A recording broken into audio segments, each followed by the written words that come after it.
How to achieve Africa's future technologies and inventions from Burkina Faso, Ethiopia, Chad, Niger, Nigeria, Ghana, Kenya, Jamaica, Tanzania, Democratic Republic of Congo, Namibia, Sierra Leone, South Africa, Uganda, Zimbabwe, and Trinidad, amongst others. How to achieve Africa's future technologies and inventions. Technology is crucial in the 21st century due to its profound impact on virtually every aspect of modern life. Here are some key reasons why technology is important today. Technology enables instant communication across the globe through emails, video conferencing, and social media platforms. Advanced tools like artificial intelligence, AI, and machine learning accelerate scientific discoveries and product development. Smart home systems, online shopping, and digital entertainment have transformed how people live and work. Emerging technologies like blockchain, AI, and renewable energy create new industries and job opportunities. Automation and data analytics improve productivities and reduces costs in various sectors. E-learning platforms, digital libraries, virtual classrooms make education more accessible and inclusive. The internet democratizes access to knowledge, empowering individuals to make informed decisions. Green technologies such as solar panels and electric vehicles support environmentally friendly practices. Assistive technologies help individuals with disabilities lead more independent lives. Technologies like satellite imaging and predictive analytics aid in disaster preparedness and response.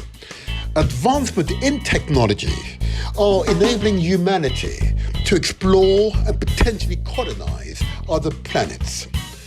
The technology sector is estimated to be worth more than $50 trillion by 2030. How to achieve Africa's future technologies and inventions. Burkina Faso. BurkinaSat 1 project. The country has embarked on constructing its first Earth observation nano-satellite, BurkinaSat 1, led by Professor Frédéric Otto of Norbert Zongo University in Burkina Faso. This satellite aims to enhance remote sensing capabilities for disaster prevention, agricultural monitoring, and research. The project signifies a commitment to advancing technological innovation and self-reliance in space technology. How to achieve Africa's future technologies and inventions. Nigeria. Iroko TV, founded by Jason Nyoko. Iroko TV is a popular Nigerian video-on-demand platform that offers Nollywood films to a global audience. It has been pivotal in boosting the international visibility of Nigerian cinema. How to achieve Africa's future technologies and inventions. Ghana. The Cardiopad. Created by Dr. Arthur Zhang, the Cardiopad is a portable touchscreen-enabled medical device for remote heart disease diagnosis. It enables healthcare workers to send electrocardiograms, EKGs, from rural areas to doctors for analysis, improving healthcare delivery in remote areas. How to achieve Africa's future technologies and inventions. Jamaica. Professor Charles Grant and the University of West Indies Monash team.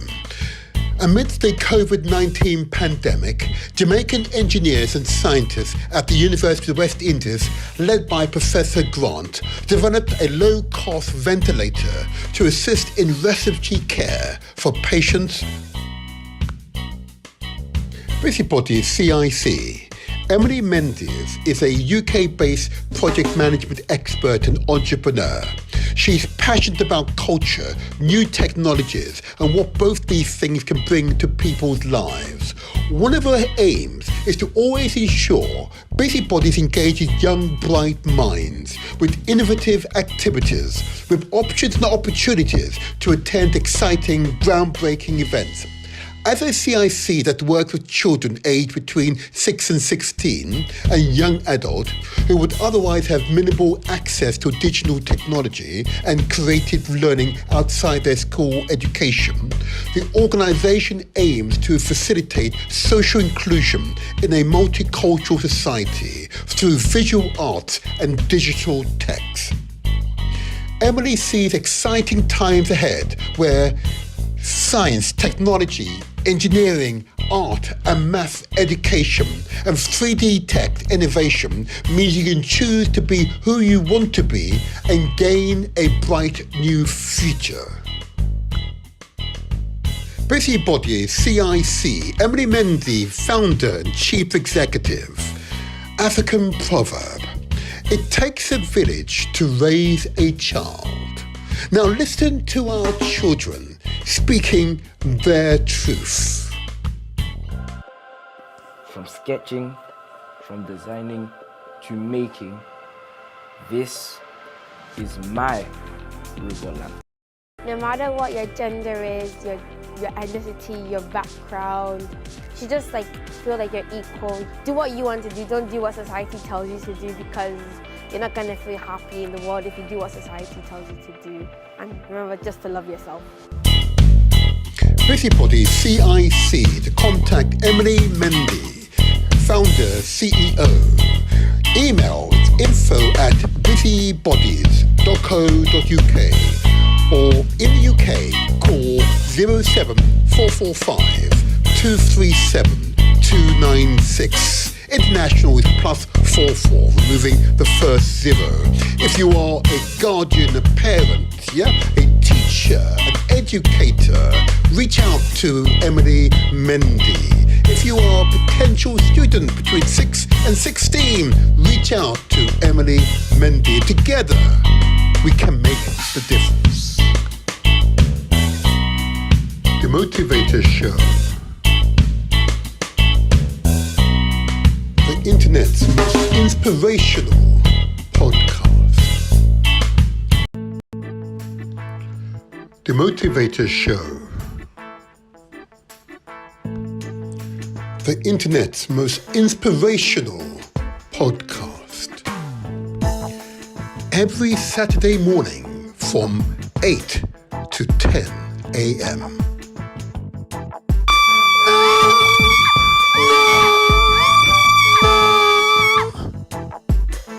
FGM, female genital mutilation or cut.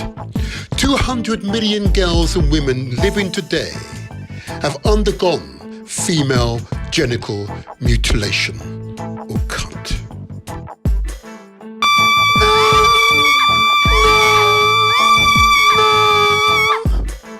FGM, female genital mutilation or cut. There are no known health benefits. FGM is a global pandemic which is practiced in Africa, Asia and Latin America. In fact, it is practiced in at least 30 countries across 3 continents. FGM continues to thrive due to various factors ranging from gender inequalities, ignorance and deeply held cultural beliefs and attitudes. Statistics compiled by the World Health Organization shows that more men and women are rejecting this practice. Unfortunately, amidst this voice for change is a cultural and societal pressure to sustain the tradition. In many countries, while the practice of FGM is illegal, it is still practiced in the shadows. Family members, including mothers and fathers, force the girl, child or adult to undergo the procedure so it has to be accepted as clean and ready for marriage.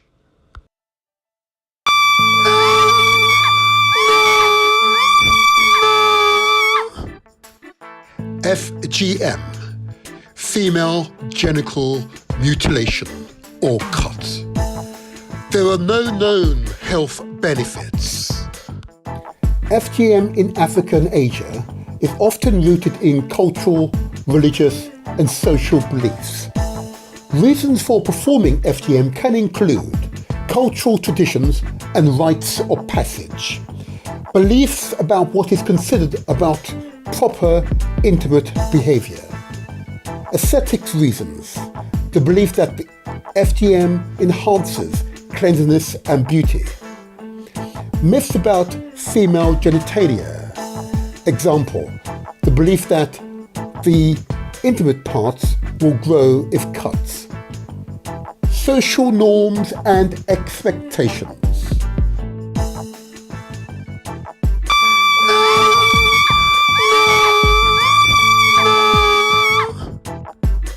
FGM, female genital mutilation or cut. There are no known health benefits. Female genital mutilation or cut, FGM, is classified into 4 types. Type 1 is referred to as clitoridectomy, which is a partial removal of intimate parts. Type 2, excision, which is the total removal of most intimate parts. Type 3, infibulation, that is the narrowing of the intimate parts. And type 4 is the most harmful procedure to a woman, and this can include a range of harmful, painful procedures.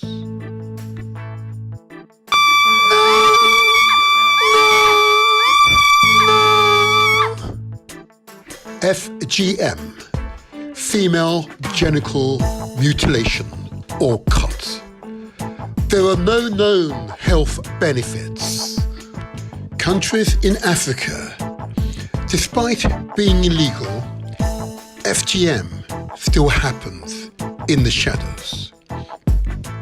Benin, Burkina Faso, Cameroon, Central African Republic, Chad, Cote d'Ivoire, Djibouti, Egypt, Eritrea, Ethiopia, Gambia, Ghana, Guinea, Guinea-Bissau, Kenya, Liberia, Mali, Mauritania, Niger, Nigeria, Senegal, Sierra Leone, Somalia, Sudan, Tanzania, Togo, Uganda, Niger, Nigeria, Senegal, Sierra Leone, Somalia, Sudan, Tanzania, Togo, Uganda. FGM, female genital mutilation or cut. There are no known health benefits. Countries in East and West Asia, despite being illegal, FGM still happens. In West Asia, Iraq, particularly in the Kurdish regions, Oman and Yemen. East Asia, Indonesia, Malaysia and Pakistan in some communities.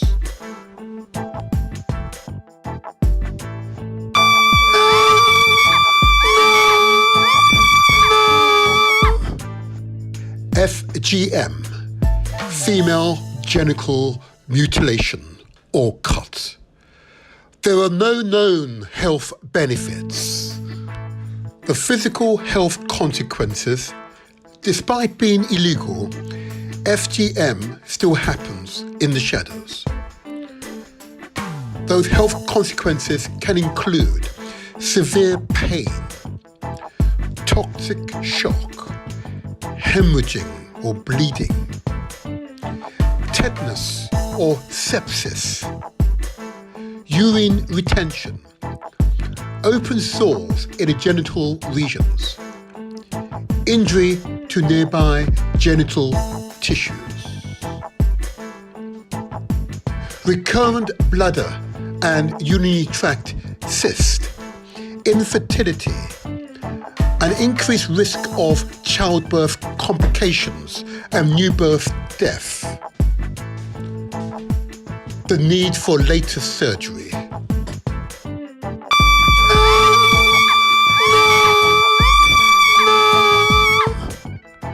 FGM, female genital mutilation or cut. There are no known health benefits. The mental health consequences, despite being illegal, FGM still happens in the shadows. The mental health consequences can include post-traumatic stress disorder, PTSD, lifetime anxieties, depression, memory loss, sleep disorders, intimate relations dysfunction.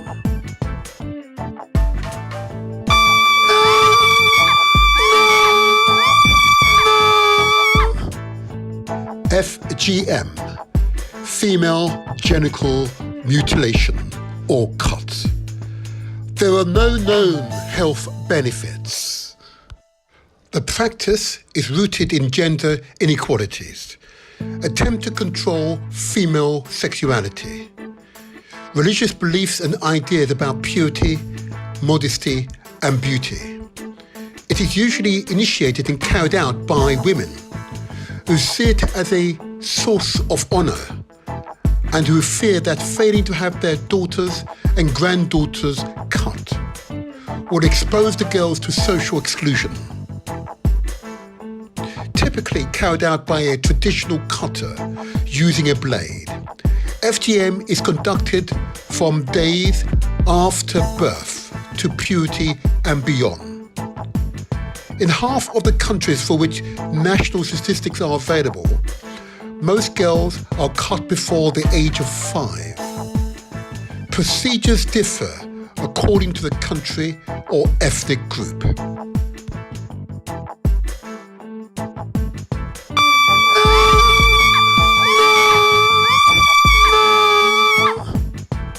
FGM, female genital mutilation or cut.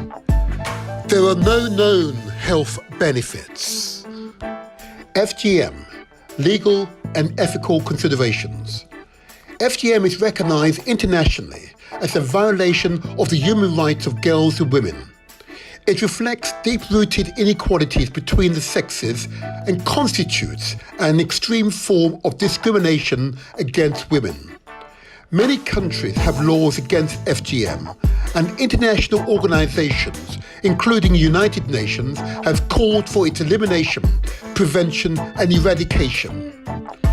Efforts to eradicate FGM have involved national community education and awareness campaigns, legal measures and enforcement, community engagement and dialogue, support for survivors, including medical and psychological care, advocacy for policy changes and international cooperation. Working together, we can make the difference. Without a shadow of a doubt, working together, we can make the difference. This is the Motivator Show. This is where we translate our words into action and where success is ours for the taking. I hope you're feeling well, people. I hope you're feeling well. Oh, I'm feeling really vigorous. And I hope you like the change I instituted this morning. The subject matter has not changed. The subject matter will be growing up black here in Britain. But the intro videos today were by popular acclaim. The knowledge shared in that intro video just played on FGM is truthful and profound. It is a testament that culture and tradition can have harmful effects on the people. And I would suggest to those who practice FGM, female genital mutilation, that you should reconsider the practice. Ask women the short, medium, and long-term impact FGM has had on their lives. And the majority of women who I've become aware who've survived this experience, cannot have babies naturally. There has to be constant intervention. Too many of them live with pain continuously, and too many are depressed. It is harmful, a harmful practice. And if I have it wrong, I've reached out particularly to the men. I've reached out to you. We need to have that very public debate as to the merit or otherwise of FGM. I want to applaud the Mayor of Southwark here in London, Councillor Naima Halley, for being an ambassador to raise the consciousness of this heinous act, heinous practice. I want to applaud her and give her due regard. But I also want to thank and applaud those women who have opened up to me, a man, yeah, a man, yes, and explained to me the profound impact this practice had on their lives. I want to say thank you to you all. And those of you who've not yet to speak up, look, we are not together. We are together for a reason. We're together so that we can ensure that our children will have a better world to occupy. We should stop this practice of FGM. I also want to make note that the video I played just before the FGM video, which addresses the question of technology advancement in Africa, a critical place for the human family. The advances in Africa by African is notable. Doesn't receive general acclaim, that is true, but it's happening, it is real, and it is continuous, and it will continue to happen now and into the future.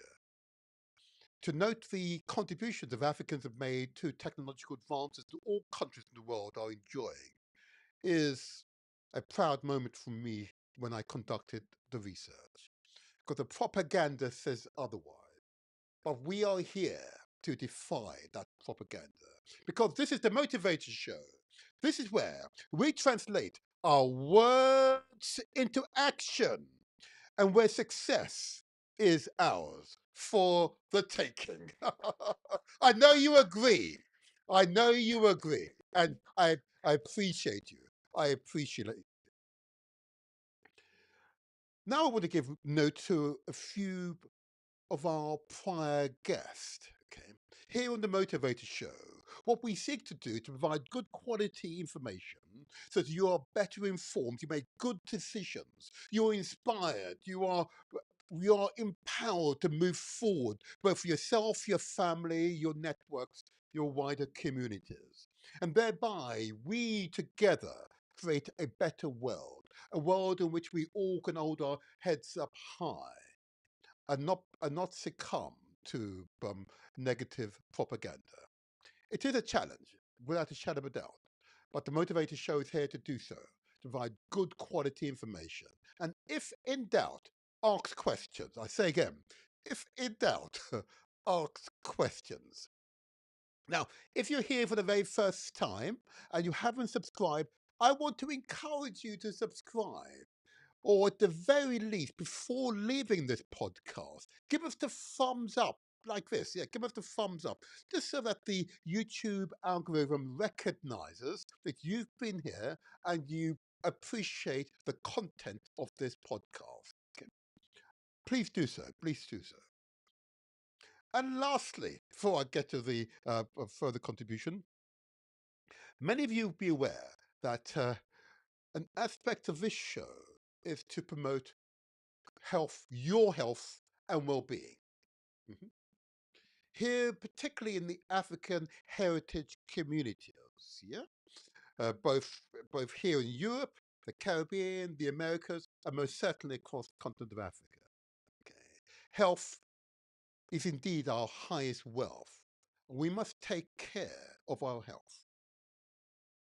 I say this because many of you be aware I'm an elected official. Even if I didn't want to see it, I see the official figures. They make for disturbing reading. Means that we are scoring too many negative home goals. And we must consider our health every day. What we eat, what we do, does it promote good health and well-being? I urge you to think about your health, and we'll get to our health later on. But I did want to give, before I go further, I want to give announcement of two contributors to this show. Firstly, I want to give a big thumbs up again to the paramount chief, yep, of the Herero people in Namibia, being a person of great valor, a person to whom we should show due respect. His courage, yeah, his courage is, I am assuring you, stellar, stellar courage. Okay. You recall in that particular podcast, we noted the historical records. Germany committed genocide against the Herero people. More than 80% of the Herero people were genocide by Germany in 1904, 1905. A stain on humanity. That was the 20th century first genocide. The Germans went on to do the same to the Jewish people in Germany. It is a history we must not forget, and Germany should pay reparations, appropriate reparations, negotiated directly with the Herero people of Namibia. So I say to the paramount chief, thank you for sharing that history with us, teaching us a part of human history, a part of our human history we must not forget.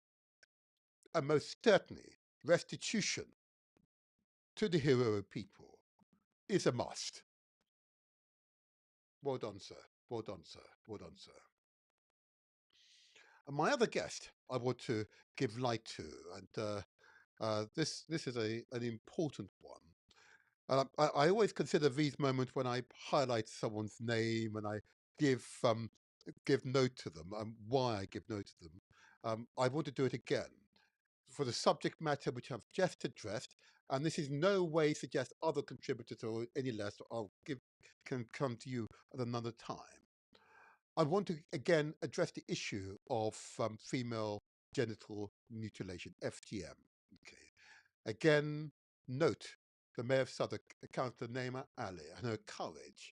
Yep. Hundreds of millions of women, yep, have suffered this practice and live in pain. I want you all to remember that you are our brothers and sisters keepers. Yeah. You are the defenders of their best interest. Okay. And I urge you to hear the cry that we must stamp out this heinous practice. Yeah, I needed to do it again. We must stamp out this heinous practice. Why must we do this? Because we are inflicting unnecessary horror on the women in our communities. Unnecessary horror. We must stamp out this heinous practice. I'm going to put on the screen this time. You recall great councillor Naima Halley, the Mayor of Southwark, was present here. She mentioned that she has founded an organisation called Unshackled Duma. And it is dedicated to working with women and men who seek to eradicate the practice known as FGM, female genital mutilation. Okay. The email address you can contact Naima and others on is unshackleduma2, and I'll spell it UNSHACKLEDUMAR followed by digit 2, number 2. Okay, unshackleduma@gmail.com. So it is currently a London Southwark-based organisation that empowers women and girls, particularly of Black and Asian backgrounds, or most certainly Muslim communities. The organisation focuses on promoting self-empowerment, autonomy, and advocacy, with a strong emphasis on combating FGM, female genital mutilation. It raises awareness about FGM's harmful effects, supports survivors, and works towards eradicating the practice. I commend Unshackled Duma to you. Thank you. It's important. I've had the privilege of speaking to quite a number of women since this broadcast. It most certainly has created a stir, and the accounts that have been shared, I have to tell you, are truly emotionally disturbing. And how it's possible for it to have survived this length of time and not be totally eradicated, it is beyond, it's beyond me. We must act. We must act. Okay. Thank you. Now, if you wish to communicate with this studio, because we've got some exciting young people, some mature persons joining us to discuss growing up Black here in Britain, and what it means here in Britain to be Black, or indeed African, of African heritage here in Britain. You'll find this a both informative, moving, and inspirational experience, and that will be within the next 25 minutes. But before then, I want to now move on to the health section. And I need you all to listen and watch carefully. It is really important that we are conscious of our health every day. Because if you're having to go to the doctor repeatedly, I say again, we need to be conscious of our health every day. I encounter far too many people. It doesn't matter your ethnicity, because remember, race doesn't exist. That's a notional concept. But ethnicity absolutely exists. Regardless of your ethnicity, you must pay attention to your health. Health is your highest wealth. And paying attention to your health enables you to live a long, fruitful life without being weighed down by the diseases or other conditions. Okay, having to take drugs every day. If you take care of your health now, you can at least reduce the likelihood of in later life being weighed down by illnesses. And even if you have illnesses now, it is never too late to pay close attention to your health. I like to say that because it's interesting. Some people think otherwise, It is never too late. So what I want to do, I want to play this very important lifestyle messages video. And I need you not to turn off right now. I need you to pay attention. There is no sponsorship here. Again, there is no personal wealth creation being achieved here. These are just common sense health messages. And these health messages are intended for you. Please pay attention. Here we go. And if in doubt, please ask questions. Go to your GP, go to your doctor. Ask questions about anything you hear today. Ask questions, okay? We're not perfect. We can get something wrong, or it's not quite suited for you. But listen carefully, nevertheless. The Motivator Show. The internet's most inspirational podcast. every Saturday morning from 8 to 10 a.m. I choose a healthy lifestyle. I will relax and when possible attend the spa. I will eat healthy food and drink appropriate amount of water each day. I will exercise and maintain fitness. I will not be afraid of doctors and seek out medical examination when I need it. I will promote good mental health because it's important to me. I deserve to be happy. London is United Kingdom's capital city. It is amongst the most cosmopolitan in the world. It possesses all possible extremes, including in wealth, cultural and religious diversities. The main causes of illness and premature death in London, like the rest of the United Kingdom, are coronary heart disease, strokes, cancers and respiratory diseases. Other key health challenges in London include tuberculosis, issues relating to sexual health, including HIV/AIDS, mental health, and drug and alcohol misuse.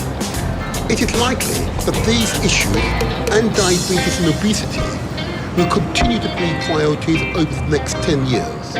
As London's diverse population increases, there's also likely to be an increase in diseases which are more prevalent in some black and ethnic minority communities, such as high blood pressure and renal diseases. I choose a healthy lifestyle. I will relax and when possible attend the spa. I will eat healthy food and drink appropriate amount of water each day. I will exercise and maintain fitness. I will not be afraid of doctors and seek out medical examination when I need it. I will promote good mental health because it's important to me. I deserve to be happy.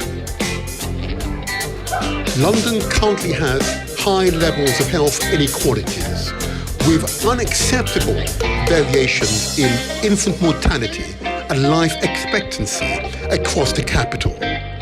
Tackling these issues is likely to remain a key challenge over the next 10 years.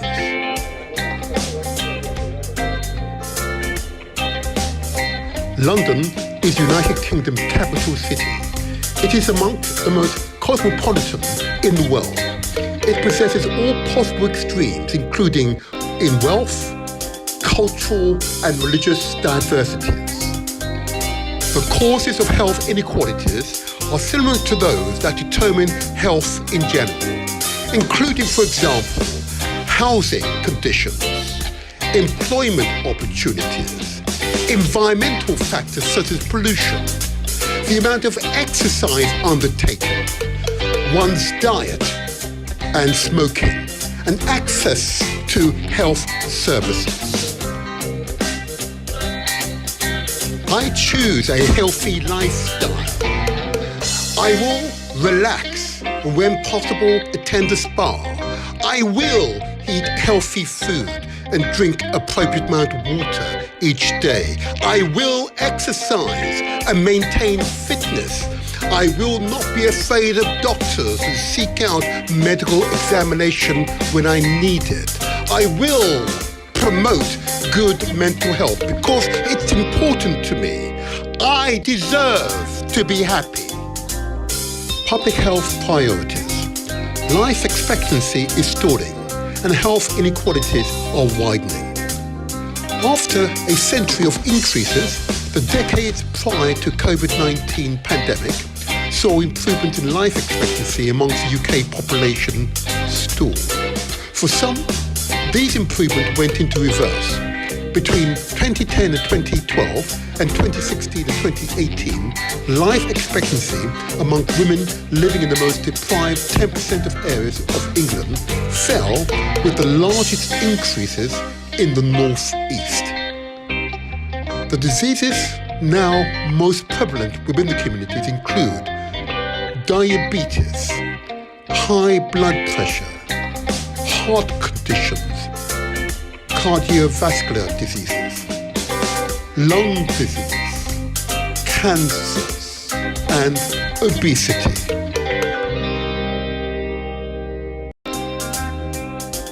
London is United Kingdom's capital city. It is amongst the most cosmopolitan in the world. It possesses all possible extremes, including in wealth, cultural and religious diversities. Professor Kevin Fenton, CBE. Kevin Fenton is the president of the Faculty of Public Health. He's also a senior public health expert and infectious disease epidemiologist who has worked in a variety of public health executive leadership roles across government and academia in the United Kingdom and internationally. His specialist interests are in tackling health inequalities, infectious disease prevention and control, climate justice, and urban health. Professor Fenton is the Regional Director for London in the Office for Health Improvement and Disparities within the Department of Health and Social Care. Within this role, he's also the Statutory Public Health Advisor to the Mayor of London and the Greater London Authority and the Regional Director of Public Health for NHS London. He is also the Government Chief Advisor on HIV and Chair of the HIV Action Plan Implementation Steering Group for England. Professor Kevin Fenton says, I'm a public health director. Here are 5 things you can do to improve your health. 1. Mindful and balanced eating. Nourish wisely. Eat whole, balanced meals with awareness to support energy and well-being. 2. Get outside. Be with nature. Time outside reduces stress, improves mood, and strengthens your connection to the world. 3. Stay curious, stay engaged, explore new interests, keep your mind sharp, build social contacts, and boost your happiness. 4. Get active, move it or lose it. Move daily, lift weight, and do cardio. Exercise, improve physical, mental, mood, and energy. 5. Prioritize rest and sleep. Disconnect, rest. Quality sleep supports mental clarity, emotional balance, and overall health.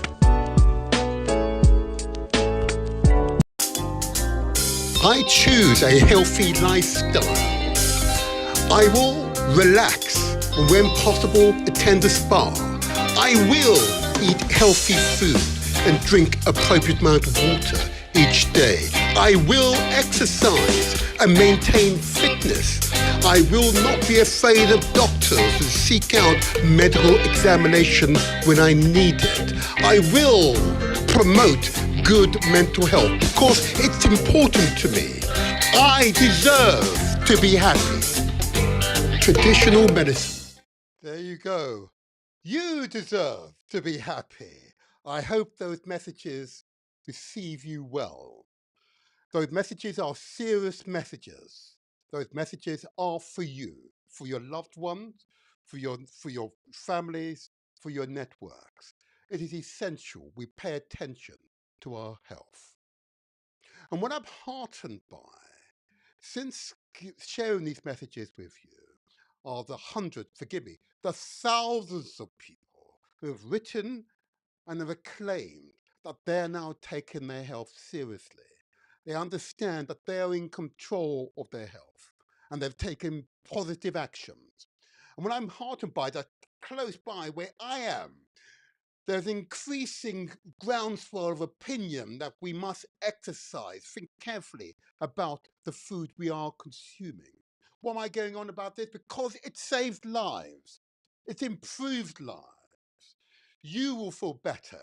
Your families are feeling better. And I want to show you evidence of the groundswell of opinion, the changes it made to people's lives.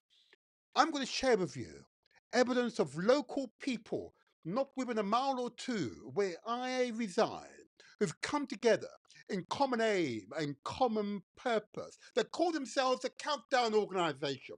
They exercise together, regardless of their ethnicity, regardless of your social class, your education, yeah, regardless of your age. People coming together in common aim and common purpose and taking care of their lives.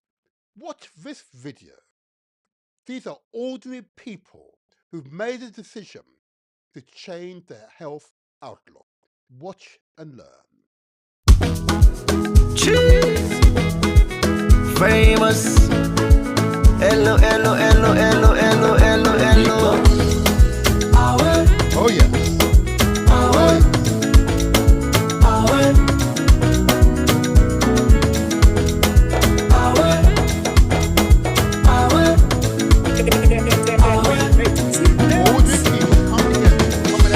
You get one life on leave. Me self get one life on leave. Why we no go use am gladdy and enjoy the time. I love know they finish. Time me no dey wait nobody. Now why I dey try for always get am nice every day and night. This one way we all fend we safe, now nobody own. You want to eat with you much we go down you belly now you young. And the balance where you go die left now all the money own. So why for the pity you say for? Now the motor car where you let buy 'em. If you see finance where you call it bill 'em, oh. You meet up woman where you let yanam. And if you let the man na for keep 'em. Want them more. The food where you feel for eat some for eat 'em. That fine la power where you let na for buy 'em. And tie 'em more. And if you baby love you back love 'em. But if you love them all now you na for left 'em. Want them more. Cause nobody know waiting tomorrow all. So every day of my life till all I fasting enjoyment stay go. Now for land for care for yourself. Nobody love you pass yourself. All man they fed for himself. Oh. Now why I know they allow with the other man they pan take me peace away. Me joy away. Me smile away. Oh no make nobody take you peace away. Me joy away. Me smile away. Oh no. Every day.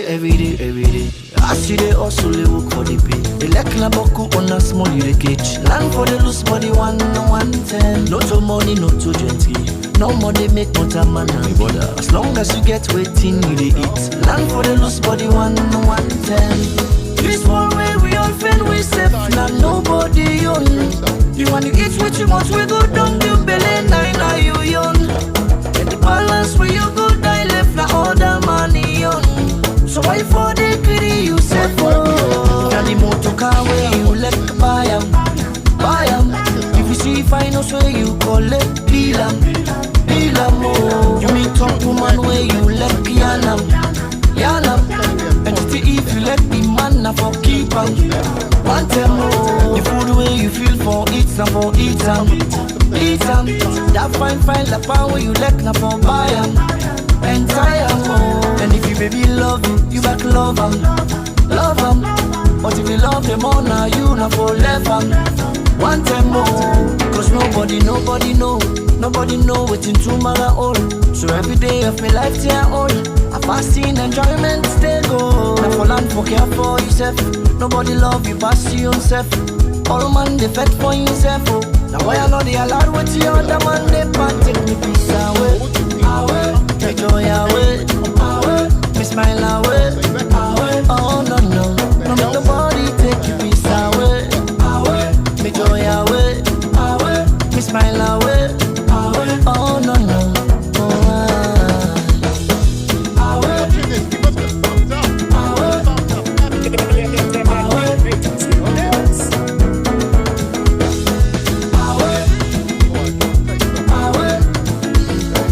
There you are. Oh, yes, I'm dancing.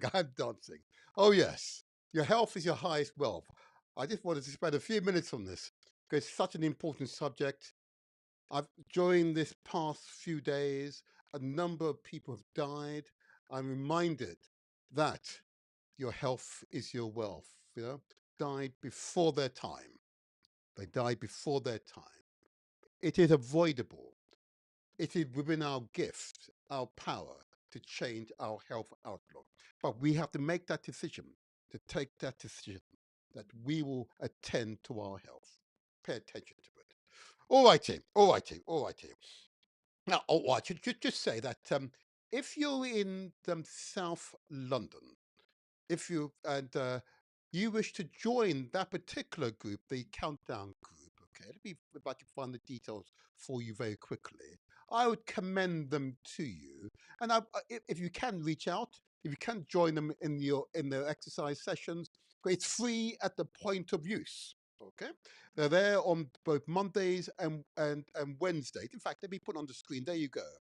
If you want to reach out to them, contact them. Their email address is countdown0405@gmail.com.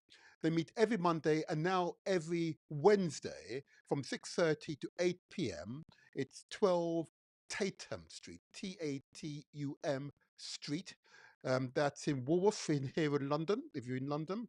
And the postcode is S for sugar, E17 1T for Tanzania, N for Nigeria. There you go.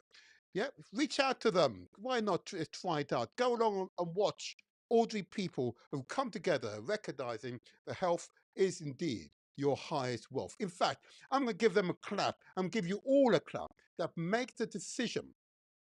You made the decision that you are going to place your health in high priority.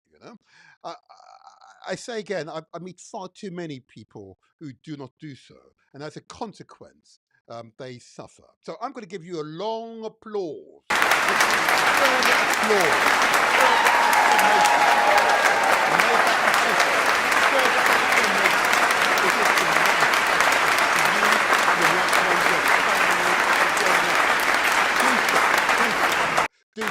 Do not be embarrassed. Do not be embarrassed. Okay, all right, okay.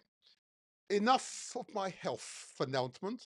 I hope you understand why it was necessary. A little longer this time. When you see a clear present danger, you must not keep that information to yourself. Okay? You must share it so that you'll create that wave of change. That's how human societies work. This is how civilizations have grown. Sharing knowledge is a vital part of enhancing the human condition. Sharing knowledge, of course. So now move on to our core subject. Sharing knowledge is vitally important. Okay. Many of you see that I'm evidently a black man. Indeed, a man of African heritage, to be correct. Okay. And I've lived in England virtually most of my life. Okay. At the time of my birth, the country of my birth was in fact a part of the British, well, they didn't say empire at the time, but it was under direct British control. Mhm. Therefore, I've seen a lot of Britain all of my life. I understand the British, and when I say British, I do mean the English, the Welsh, the Scots, and the Northern Irish. Yeah? I understand their psychology and what motivates them. Okay? Although it's always affronted at school that African history was taught in such a negative, depraved manner, suggesting that the original human beings, yeah, the out of Africa, all human beings around the world are Africans of African descent. It's a genetic fact. Yeah, it's a scientific fact. It is simply fact. Yeah. Yet, in British schools, the discussions and the teaching about Africa was disgusting, to put it very mildly. Offensive, to put it extremely mildly. Yeah, absurd, if you wanted to talk in mental clarity. Absurd. So it's little wonder that ordinary working class, middle class, English, Scotch, Welsh, and Irish people, yeah, think so poorly of Africans and thereby behave in a manner which really is, well, it undermines Britain as a nation. So today, here on the Motivator Show, we're going to have a discussion about what it's like to grow up black or African here in Britain. I have my guests, okay, a number of guests who will join us to discuss this subject, but they're all, each of them are social entrepreneurs in their own right. They may not call themselves such, but they're social entrepreneurs, you know. They are able to not think a thought, but they act upon a thought for social change, social improvement. Okay.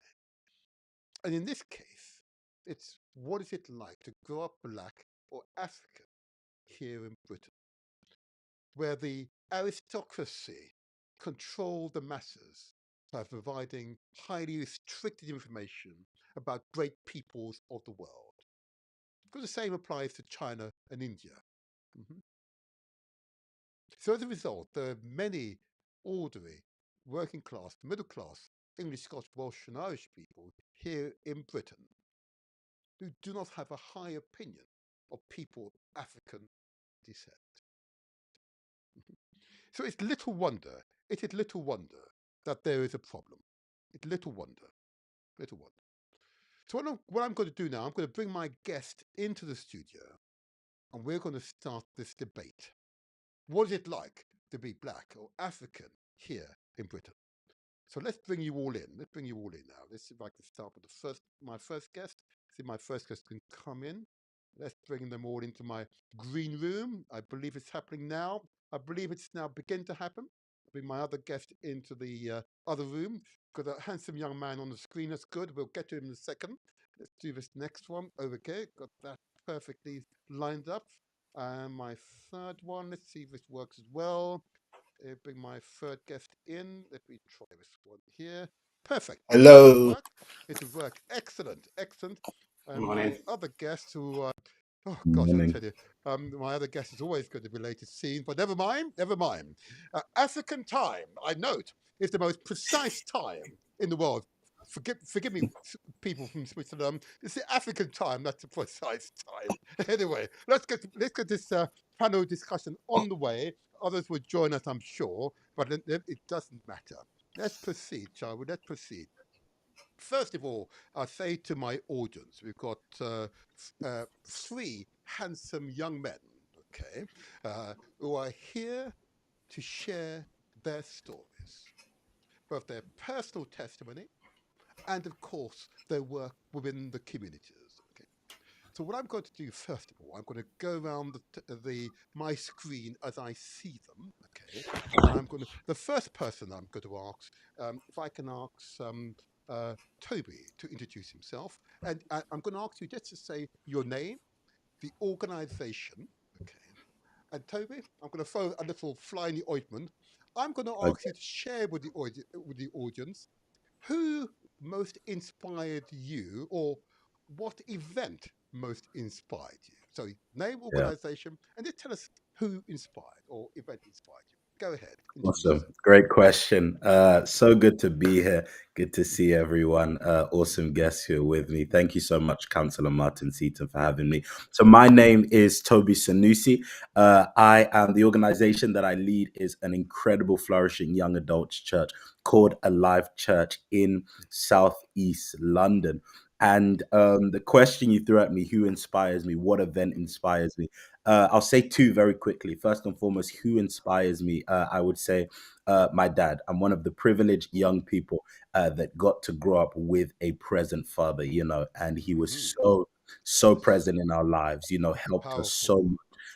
You know, and he's just shown me what it looks like or what it means to be a man. And so much that I do in my life, I take from him. I think, what would my dad do? And that's such a huge privilege. And the event that probably has most shaped me is when I left everything here in London and I went to the university in America. didn't know many people there, but I was sent out there on my own, and I did my university out there in America. And that was a real time of independence for me. First time I'd ever been alone, but it was really, really a good experience, and it shaped me to be who I am now. So I hope that answers your question. It most certainly does. It most certainly does. Awesome. But, Awesome. I'm just going to just follow on. I know there's a little Okay. slide. This is good. I Yeah. want to get to know you. What Yeah. impact? What, you say it impacted. What was the values or experience that was most notable? Go ahead. Yeah. I think for me, I'd grown up with such a huge family, had Yes. such a family, great connection, so many relationships, and Hmm. I was almost, I was in a comfortable environment growing Yeah. up, but then when I went out to America, what really, really shaped me was the independence that it built in me, because didn't have that huge family unit, I didn't know Yes. many people out there at all, maybe except from one or two people. So I had to be independent. I had to fend Hmm. for myself, Hmm. and that for me just helped me to grow into an independent young man. So that's what I'd say. Thank you. Thank you. Thank you. Thank Bless you you. indeed. Bless you. But indeed, we might talk about your father later on. Truly a Awesome. great man. Awesome.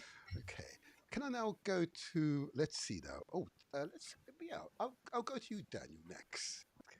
So the same question to you. I'll ask you just to introduce yourself, to name the organizations, plural in your case, okay, but also tell us who most inspired you or event that may have inspired you. Go ahead, Daniel. Oh, All right. Daniel. Good morning, everybody. How are you guys doing? Councillor Sitting, thank you very much for this opportunity to be here on this Mhm, podcast. Really mhm, appreciate the time. I know that. So I would say, who in my case, I would say my dad too has played a role and is still playing a role. mhm. I mean, he's old now; he's in his late 70s, but he's still doing his fatherly duties here and there. Yes. So Oh, yes.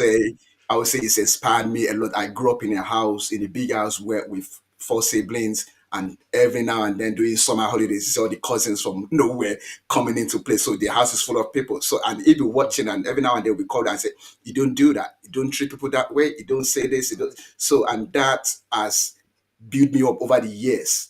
And even till now, sometimes when we get on phone calls to talk, and you'll be like, "Okay, how's this going?" I was like, "No, you don't do it that way," that kind of a thing. So it stayed playing a role in my life. And I say over the years, it's been a very good impact in my life. And in terms of events, if I might say, I would say being appointed the leader of the youth church that I'm leading Yes. now.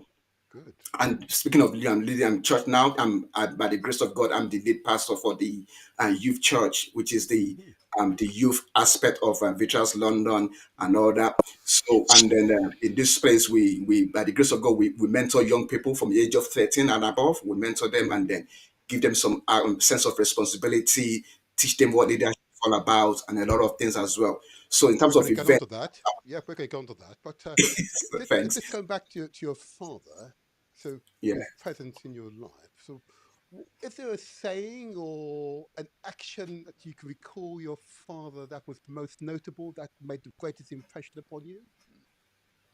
Uh, my father is a street man. He used to be in the Oh, army growing up. His oh, dad oh, used to yes. be in the army growing up. So in fact, growing up myself, so I want to be in the army too. But my mom didn't allow me. So he was I a hear you. street dad. And then Yes, he's someone that doesn't take no for an answer. He asks you absolutely. to do your homework, you go out playing, and it's Absolutely. coming out. You run from wherever you Absolutely. are to your table. Yes. So Yes. that shaped my life. I mean, a sense of Yes. discipline, if Absolutely. that makes sense. Yeah. Thank you. Thank you. Thank you, Daniel. And Ishmael, you've been smiling there through all that. So you're now well prepared, huh? You're now well prepared. So I know I'm a over naturally to you. smiley person. I mean, for myself, I'm Ishmael Yes. Okoli.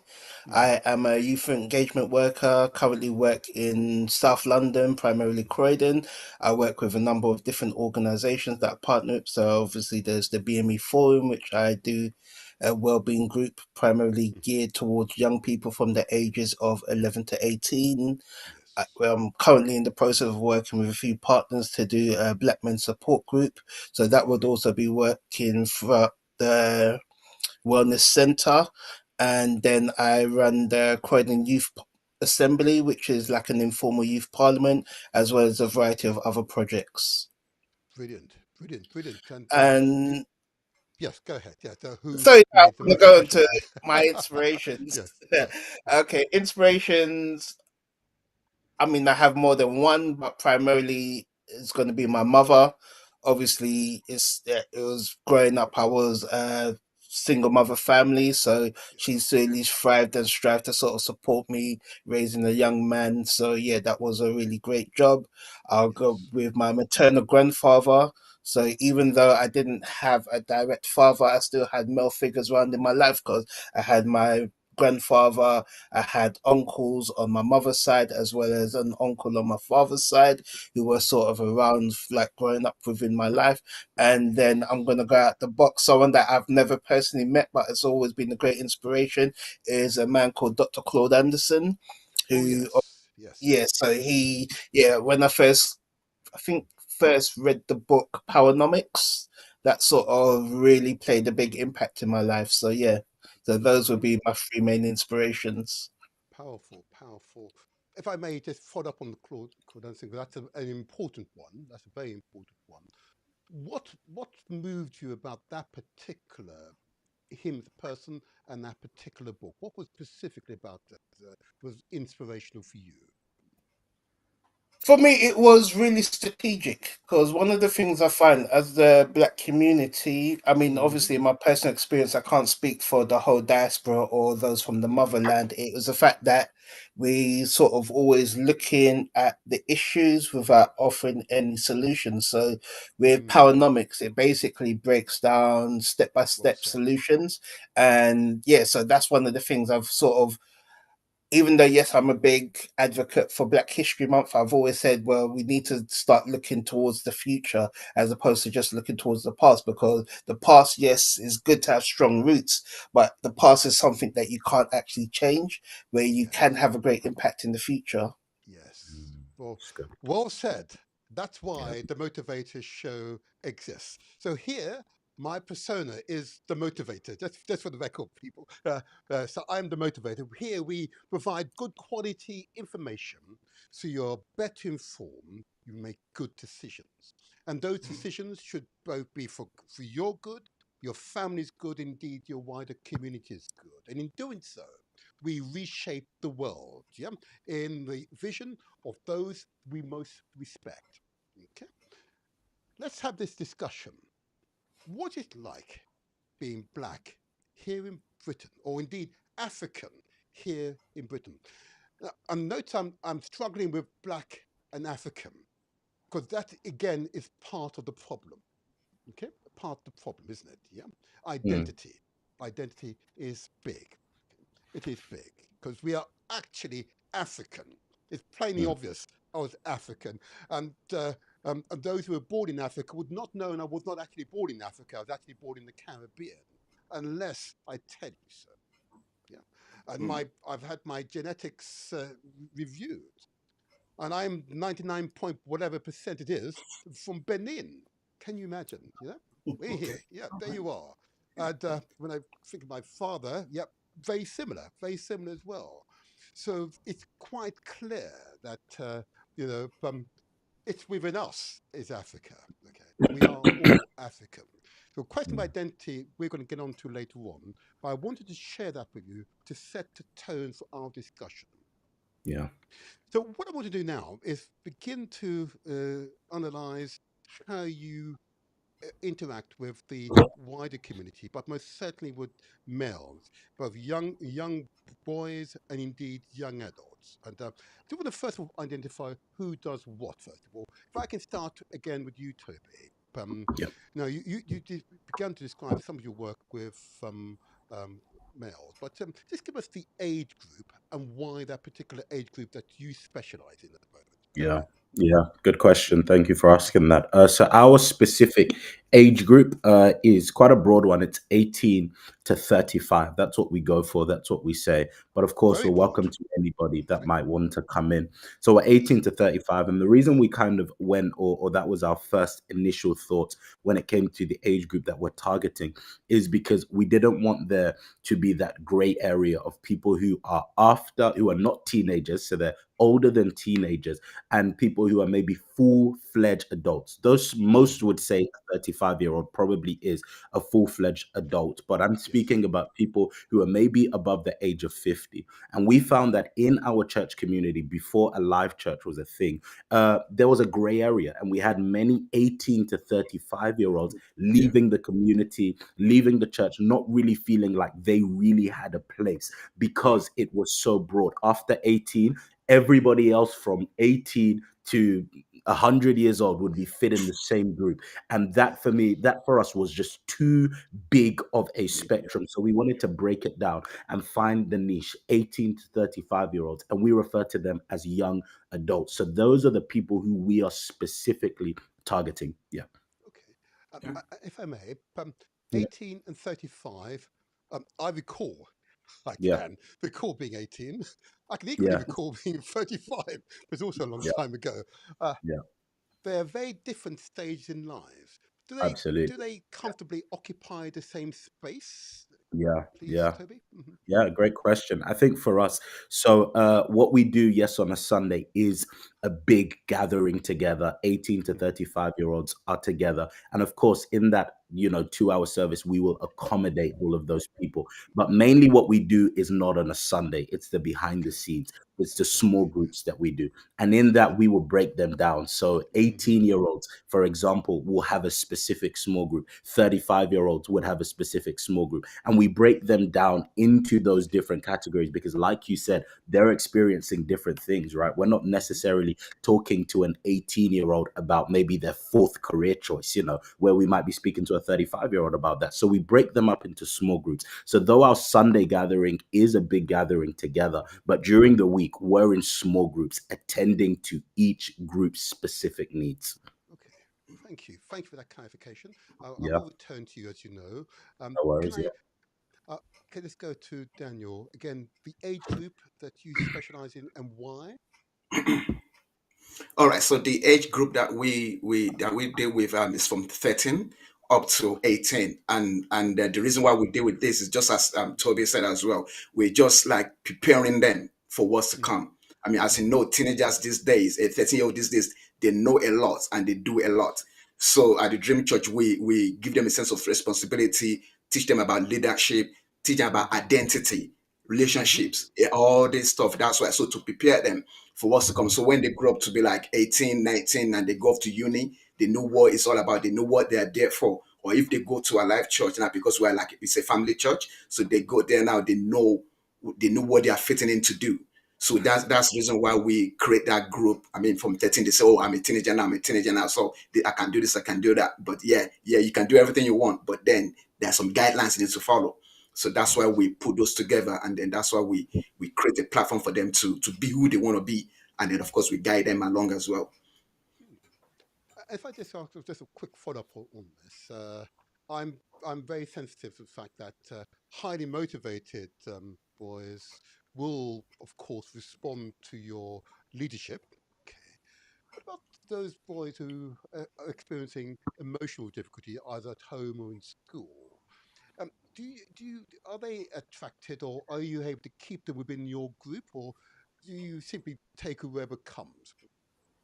Daniel. Oh, all right. So yeah, that's a good one. That's a good one. Mm, So for example, there's something that we do every year at the Dream Church. We did it last time. We're doing this, and that is we have what we call this mental health month, which I think in UK is May. It's May this year. So last year we did it as well, and that was the first time we did it as well, and that was powerful. And then of course we give out a number that okay, if you're having any issue at home, personally or with your family, do send a message to this number. We call you, we pray brilliant. with you, we counsel you, and all that. And last year was so amazing. The people that called sent a message that okay, no, this is what I'm going through. I know that. So I was speaking to one young lady and she was literally crying on the phone on her way to school. That this is what some people say. Okay, I feel Absolutely. doing self harm and all that. So it's so amazing that these young people are going through stuff. So yes, we create a time where we just get to know them personally, apart from the bigger church. After church, sometimes we just go to them one by one. The leader say, okay, no, go to that guy. It looks a bit like this. It looks a bit some. I mean, you can see over their faces that it's sitting down there, just not laughing, not smiling, not doing anything. So and then we go to them. Is everything all right at home? No. Okay, what can we do to help? So we create this platform for them where, like this May now, for this mental health month that we're waiting for that to come. And I'm sure, and we're praying towards that as well, that people will get to open up, because getting a teenager to open up to you is hard work. It's hard work. So, but yeah, I believe God is helping us to do that. Thank you. Brilliant work. And I'm aware of a number of boys who have or are part of what you do. And the testimony is, well, I'm going to astonish you later on. I'm assuring you. That's why you're here. It's most moving, most moving, most moving.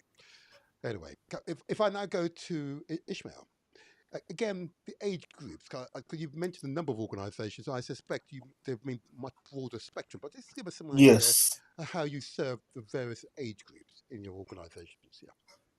I run a number of separate initiatives. So obviously, my age group, I think the youngest we go down to is about 8 years old, Okay. and the Ooh, oldest eight. we go up to is about 25. Obviously, they're not all together, Yeah. but it just depends on the initiatives and programs. So what we would normally have is we'll have a youth club or summer holiday program. So that would generally be from about 8 years old to about 12, 13. Hmm. I work with young offenders. So I run a program called the Young Men's Group. So that's generally from about 14-year-olds to 18. Oh, I lovely. have the Youth Assembly, which is about 11 to 18.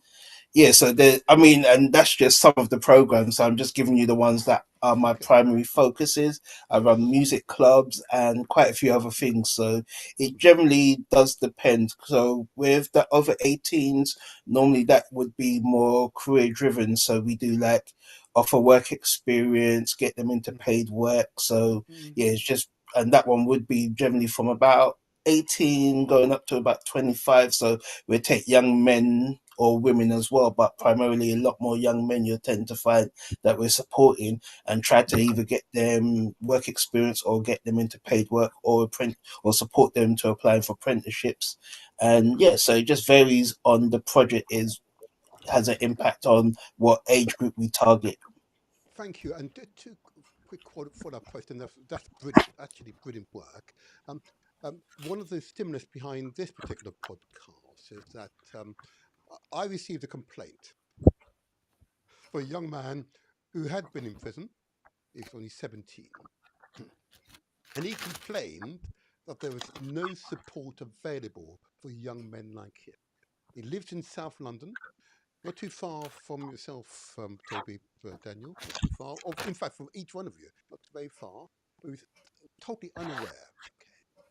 Okay. But so my first question, if I may, Ishmael, in this regard, particularly those who either been excluded from schools or at risk or have offended and been incarcerated and are now out. Okay, how do you engage such well, boys or young men who have had that experience or going through such an experience? What would be your advice to both people, people like myself who've got some public service background, as it were, and indeed to guardians and parents who are who feel challenged? What would your advice be to them?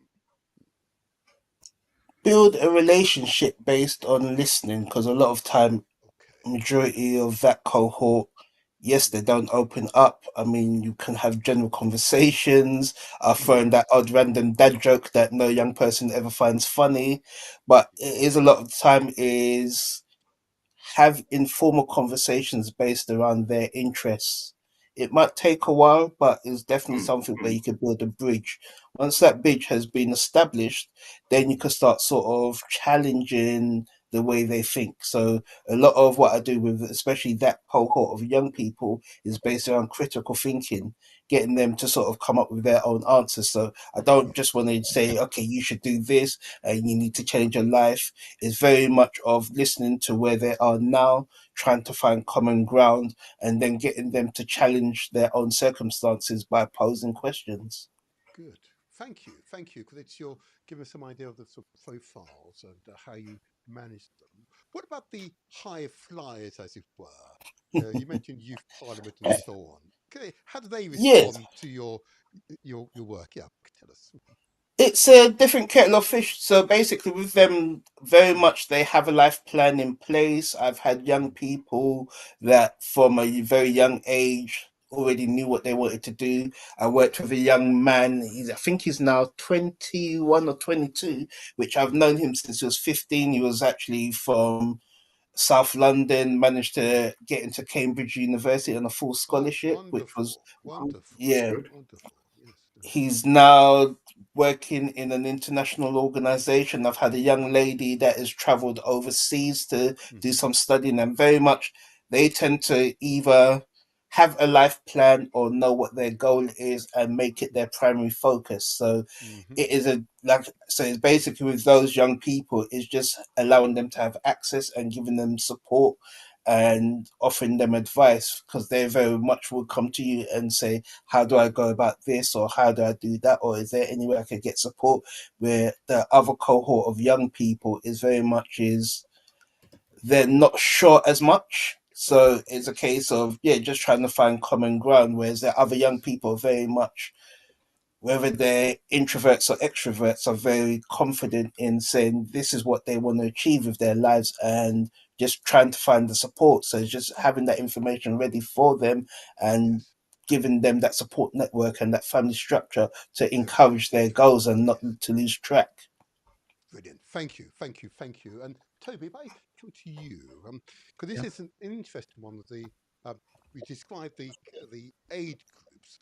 Now, of course, the personality types. So, in your organisation, are these young adults who've already personally succeeded or have a plan already, and therefore they are, as it were, working through their plan? Or all these Mm, young adults on the fringes who may not have succeeded as well as they wanted to in school, and therefore require that additional help?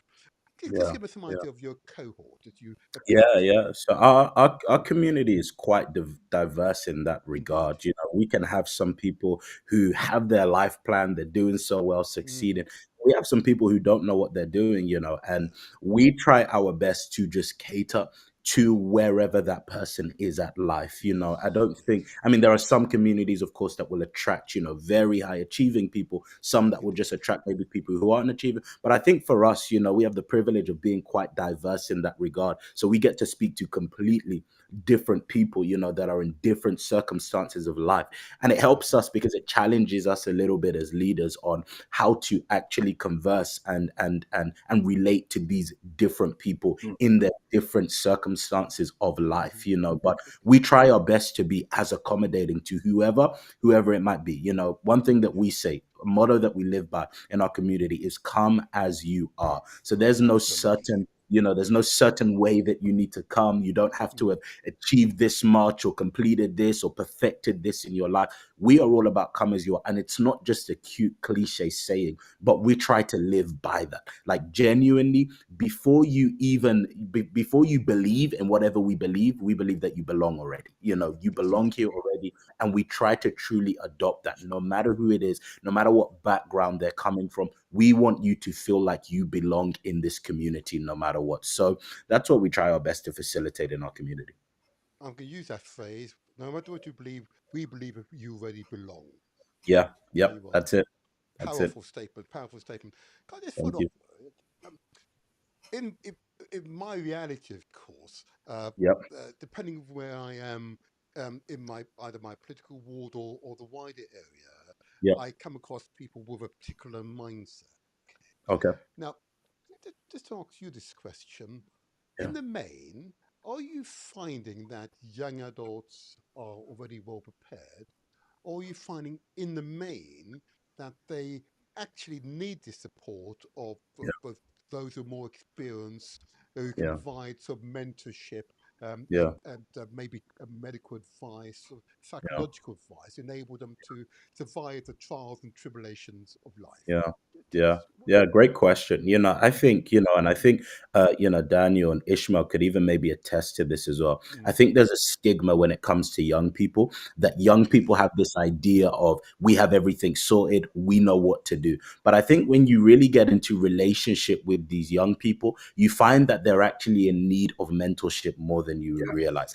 You find that they actually want and desire mentorship more than we actually realize. And I think that's something that I've realized a lot, that a lot of young people, especially in this day and age, really want to humble themselves to the experience of people above them. And I think the area where maybe a lot of communities are lacking in is that there aren't many experienced people above them that are willing to invest their time into young people. And that's what we need more of, more experienced people that are willing, like you, Councillor Martin Sita. I mean, with what you're doing here is a perfect example. More experienced people that are willing to invest in younger people. And I'm telling you, there are young people that will grab that like it's a mine of gold and say, yes, this is what I, this is what I want. I mean, we still have people in our community that are saying, hey, can we continually bring in experienced people to speak? Because one thing that we do regularly is we bring in experienced people to speak on finances, to speak on marriage, to speak on health, and we're intentional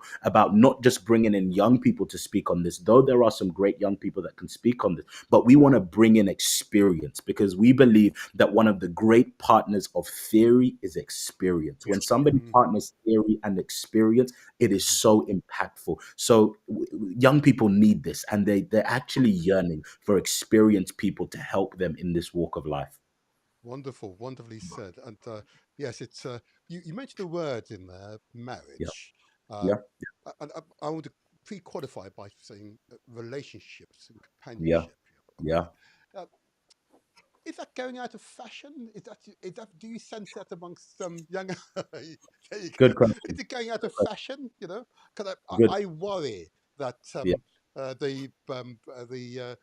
our population is declining because, of yeah, course, the yeah, insecurity around the cost of children, and yeah, therefore there's a shying away. But if you've got two people who are committed and they're good companions and good and are able to be a good husband and wife together, then you're hmm, you're much stronger together, aren't you? yeah, yeah. What's been your Absolutely. experience in this subject?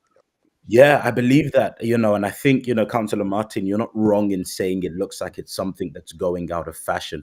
I think as we're moving forward, just, in the world, I think there's this growing desire for independence, right? And everyone has this idea of, I want to be independent. I want to do things myself. I want to achieve. And there's this almost stigma that if I get married or if I'm in a relationship, that's going to pull me down. But I think that's actually a backwards way of thinking.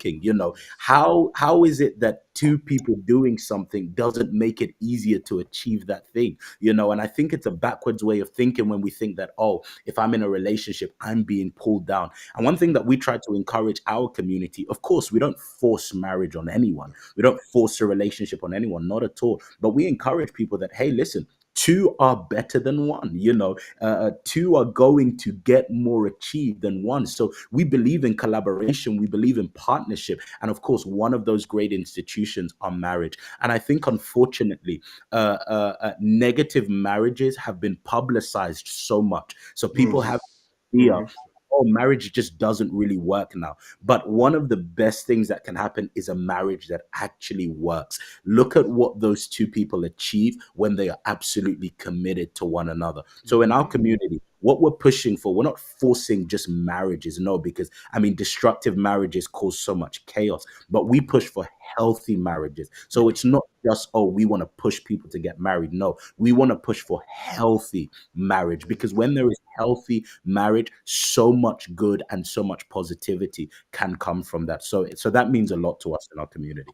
Well said. Oh my gosh, if your father was here now, but well said. Well said. Absolutely.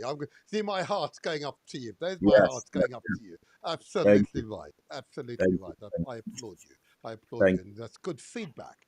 It's good you. Yeah, feedback for the yeah, wider community. Well said. yeah, Well said. And yeah, if I may, going to Daniel, uh, clearly you have a very sensitive group because they're very much in their formative stages. And there's many changes going on between ages of 11, 13 through to 18. A great deal of changes. First of all, how do you manage a boy, particularly boys who are going through those changes? And many of those changes, from my personal experience, it was truly unsettling because I was going through physical and psychological change at the time.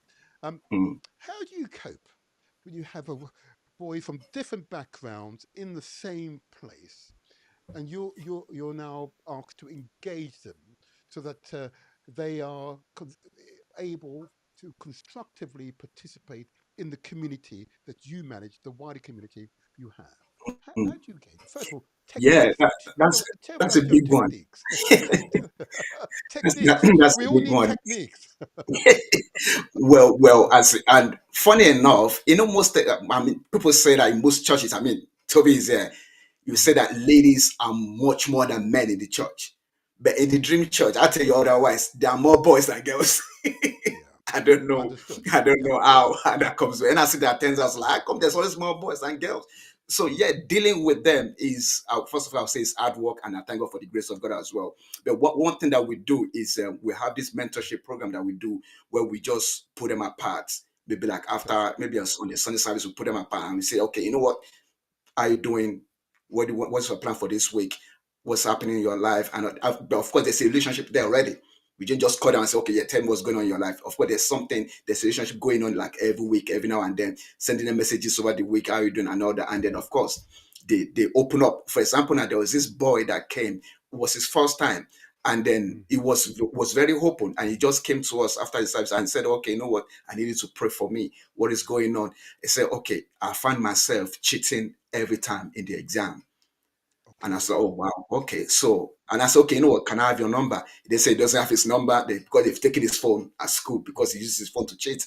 And I said, okay, you know what? So, how can we get in touch with you? Is there any friend that can give us his number? And they say, okay, he's got nobody. I said, okay, fine, that's fine then. So, but I took in social media, I said, he doesn't have social media. So, it was very hard to get across to him. And I said, okay, you know what? Just do me a favor, do everything you can to come next Sunday because by then you will have your phone with you. And he did, he came and they will have a long chat about his life. What kind of friends are you moving with? Because those are the people influencing more. What kind of people are you moving with? What happens at home? Your parents, are they okay? Is everything okay? And he began to open up. So, and I come to realize that this kind of person will have them more in the church as well. So what we Yes. do is we go to them every now and then. Like, there's sometimes that we have session just for boys, and all we do is just talk to them. Okay, guys, this is my life story. The other uncles that are there, this is their life story. So tell us your life story. Do you have a girlfriend in your life? Do you have anybody stressing you and all that? And some of them they tend to open up, and then of course that's how we know what they are going through personally. And then every now and then we just meet with them personally. That okay, no, one to one. That okay, you know what? You can try this. You can try that. Build a relationship with your parents. Don't shout on them. Don't do this. Your identity, identify with God and all that. Because if there's anything that is clean at young people, it's identity. And they find their identity mostly on all these social media. They go there, they see videos, they want to be like them. They don't even know what kind of life they are living wherever they are, but they just want to be like them. So if there's anything, it's just identity. And then that's been helping. And then God is helping us as well. And that's one of the things that we do in the Dream Church as well. We work on relationship. I mean, between friends and between your Yes. family as well. Because once you can get that right, you get right with your family and your friends. By the time you, like Toby was saying about marriage, it will work out well. And like he said, now some people don't want to get married.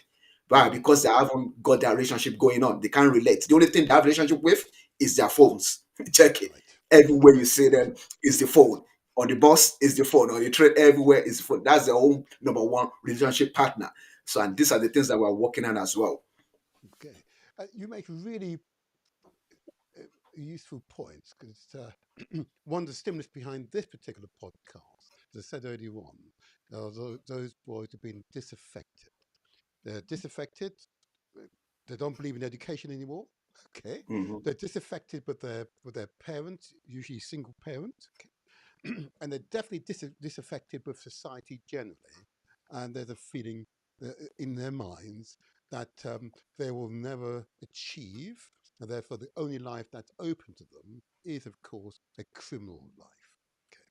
Okay. They are obviously a minority, mind you, but they are quite a notable, vociferous minority. overwhelming majority of boys, more than 80, 90%, are good, upstanding individuals who just want to be successful in their personal life. But that small minority can do such damage. If you encounter a boy who's had contact with, say, gangs, or is aware of a friend or ever in their group who's involved in stabbings or anything like that, how do you engage someone like that who's that vulnerable? Hmm. How do you engage such a person?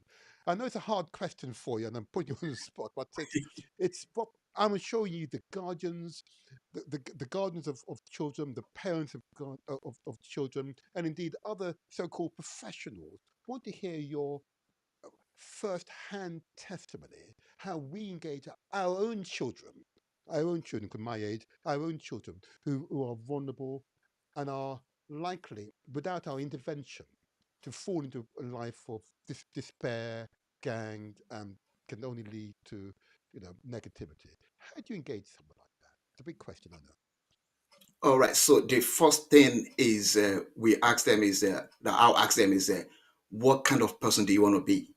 Okay. Oh What yes, kind of, I that's mean, like I foundational. said earlier on, it comes back to Yes, identity. What kind of yes. person do you want to be? Do you want to be the kind of person that people will be praising in the nearest future? Or do you want to Mm, be the kind of person that people will be running from? Or people will be scared of? Or you'll be putting your yes. parents into, into trouble. They'll be leaving their work just to come and see you, making them lose their job, lose their money and all that. So at the end of the day, it's the identity. What kind of person do you want to be? And that will make them think that, okay, you know what, I want to be a person that is this and that. If they are not able to Mm, answer you, then there's a problem somewhere. But if they're able to tell you something that, okay, this kind of person I want to be, then that's a beginning. That's a foundation that you can build on. But if there's no answer from that, then there's going to be some issue somewhere. And I've seen people like that. I mean, from my dream church, some people who came from outside.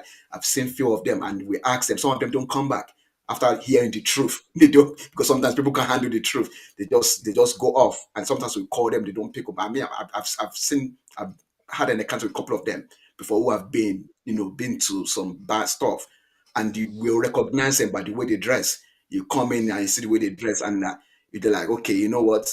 Are you okay? And you start a conversation with them, and then from the things that they say, you get to know the kind of person they are. And sometimes they open up to you, and then of course they will tell you that they need help. I mean, I've seen a boy I mean, his parents came to us and said, okay, no, is there anything you can do to help my boy? Because he's always in one fight to the other in school, moving with the wrong people. And we have to tell the parents that, okay, are you okay with moving him to start with that? Like, can you move him from that school to another school? And they say, oh, yes, it's possible, or no, it's not possible. But one thing needs to do, just keep an eye on him day and night. If he goes out, if he doesn't have to go out there, don't let him go out, because people are waiting for him out there to come and do whatever they do. So, but the first thing is, what kind of person do you want to be? What's your identity? Who do you want to identify with? Is it with the wrong people or with the right people? And then, of course, give me a glimpse of the future as well. If whatever you do now, I mean, one thing I tell them is, those politicians that you see today, if they have the bad record, they will bring it out. So imagine the right. next 20 years now, you want to be something big, or you want to work in a big farm and all that. They'll just say, oh, you did this 20 years ago, so we can't take you. So that's the end of it. Well said. Well said. It's an area of great interest to me, as you know, and one that we have the solution in our community, and you are Mhm. demonstrating solutions. We can't go into real depth, but you're hinting as to the starting point. The person, boy or girl, needs Mm. to make a decision what they want to be. Yep. Yep. So it has to be two-way. You can't impose, you can't force. Nah. They have to Mm. make a decision in their own mind, Themselves, decide what yeah. they really want to be. Okay. And what it is often is that they are living in despair, the belief that they cannot achieve what they really want to be. And that's the core cause for them being vulnerable to criminality. Yeah. Despair is an awful word. That's true Mhm. evil. That is true evil. Despair is true evil. Thank you. I want to quiz you further, but I'm conscious of time. So, but it is incredibly important work, if I may say so, Daniel, that you're engaging in. You're engaging young people, engaging boys at the most vulnerable formative Mm. stage. And if you get this stage wrong, their 20s and 30s are you know, messed up. Yeah, exactly. It's more like Messed the up. foundation. We're dealing with the foundation now. Yes, well said, well said. Thank you. I praise your work. I praise your work. Praise your work. Daniel, I also praise your work, I must say, Daniel. Uh, and I just want to focus, Daniel, on the question I've put to both Toby and to, forgive me, did I say Daniel? Ishmael, sorry, get it right. Ishmael, sorry, you got me going now. You got me going. Ishmael. Yeah, no problem. No, powerful, Daniel. Honestly, it is powerful. I was a school gardener for 27 years, and I've seen teenagers, boys, maybe go through those physical and psychological changes, and I can see without a lack of guidance, lack of mentoring, a lack of open advice, honest advice to boys, it's so easy for those boys to go in the wrong direction. Okay, there are scriptures I could quote now, but I won't because this is not the right place. But clearly, it's powerful work, and whatever I can do to support you, Daniel, you have my 1,000,000% support. Be assured. I appreciate Not that. a Thank problem. you. Not a problem. So Ishmael, so Daniel was so well presented. Ishmael, just turn to you and the Yeah. cohort that you support. Okay, um, and bearing in mind the question that I've just asked, and I know in your case you have a number of organisations. I might want to encourage you just to focus maybe one or two of them Yeah, of course. as I mean, yeah, like I said, I do work with a lot with exemplars. young offenders, so Yeah, and gang members. So yeah. that's Let's definitely talk about something. I mean, let's talk about that group. How you engage them, and just give us a measure of some success you may or may not have with some of them. Yeah, give us some idea. personally, it's coming from being open-minded, trying to have a level of understanding of where they're coming from and why they believe what they believe.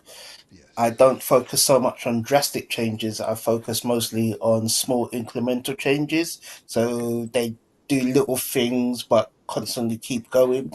I very much do take a very similar approach where I look at the life that they aspire to, Okay. which in some cases, some of them still won't have an answer to say they aspire to a certain goal in life. So I look at the things that sometimes they don't want to sort of aspire to. So sometimes I take the approach, if you don't know what you're being pulled towards, then maybe you want to look at what you're pushing away from. So these are some of the conversations that we have. You build that relationship with the young people and sort of try to get them to analyze their own lives and sort of look at the red flags of, is this pushing you towards your goals or is this pulling you away from your goals? So these are some of the conversations that we have with the young people. I mean, like I said, it's there are success rates, and then obviously there's some that sort of crush you and break your heart, but you constantly have to keep working with them because it's like when a child is learning to walk, they're not going to get up and walk straight away. They constantly fall over. So this is why it's important to say, okay, you don't have to be perfect to start, but you have to start to get perfect. So this is the constant changes, the incremental, the constant conversations. If they don't know what they want to aspire to, sometimes you might have to offer them some information about what are opportunities out there. A lot of them, like you said yourself, is education is not the forefront of their experience or something that they personally enjoy. So you might have to have conversations to show them that there are routes to success that don't focus around going to university or achieving the top grades. Like a lot of entrepreneurs may or may not have had the best education, but Mm-hmm. they have an aspiration that has sort of gotten them to the point that where they are now. You might have to have conversations with them to say that money isn't the be all and end all of life. There's other routes to being happy and successful in life that doesn't focus around money, because a lot of the things where young people, even us as grown-ups, we measure our success by how much money we have in the bank, or how, in a lot of their cases, how much they're wearing on their body, as opposed to being in the bank. So you have to have these conversations and show them other routes of life, and then see what catches their imagination. Okay. Oh, I think Yeah. Yeah, I had a bit of an echo there. Sorry about that. okay. But yeah, so you just have to sort of see what captures their imagination and open their eyes. to different experiences that they may not have experienced before, and then hopefully something will stick to say, okay, this is something we're really interested in, we want to learn more about. Okay, okay. Because you're kind of going into my next question was, how do you measure progress and success? Hmm. Now, Mm. in fact, I'm going to still stay with you, Ishmael, if I may, measuring progression and success. So, when assessing a young person, uh, you have already a set of aims and objectives that you have as an individual organization that you expect a young person to progress along towards a notion of success, which you may well have classified, or do you use the young person as your prime reference point, and they determine progression and what they deem to be success? What's the power dynamics here? What is the power dynamics? Do you It's, well, feel? for me, I think everything should be youth led. So Mhm. I personally wouldn't come in and say, I want you to achieve A, B, and C. They have to sort of create their own incremental changes, because one of the things as people is every goal has to obviously be a smart target, which I'm hoping Mm. everyone knows what a smart target is, because I don't want to explain. Yeah. But every goal has to be a smart target, and it does have to be relating to them. It could be smaller goals at first, because just to say, like a young person, his A goal set. was, I need Right. to wake up every morning at 8 o'clock. Yes. It sounds weird, Yeah. but obviously, I know. him doing a week of waking up at 8 o'clock, he felt really proud. So then, once they sort of saying, yes, I've achieved something, they want to Mm. move on to something else. It's like a challenge. You set yourself challenges. Once it's achieved, then you're happy to go on to another stage. If you fail, at least with the smaller goals, it's easier to say, okay, I'm going to try harder next time. So it's not a case of me coming in and saying, well, this is what I want you to achieve. It's a case of them saying, and it could be great goals or it could be small goals. So it just depends on the individual. Okay. I'm just going to throw in this additional question to you because it's interesting because I said there are guardians of children, parents of children, grandparents watching this. Okay. Do you see your role, each of you, and I will put this to you eventually, as mentors or youth or young adult leaders? Ishmael, what do you see yourself as? Do you see yourself as a mentor, or do you see yourself as being a youth leader? One of the things I would say to my young people is I work for them. So Okay.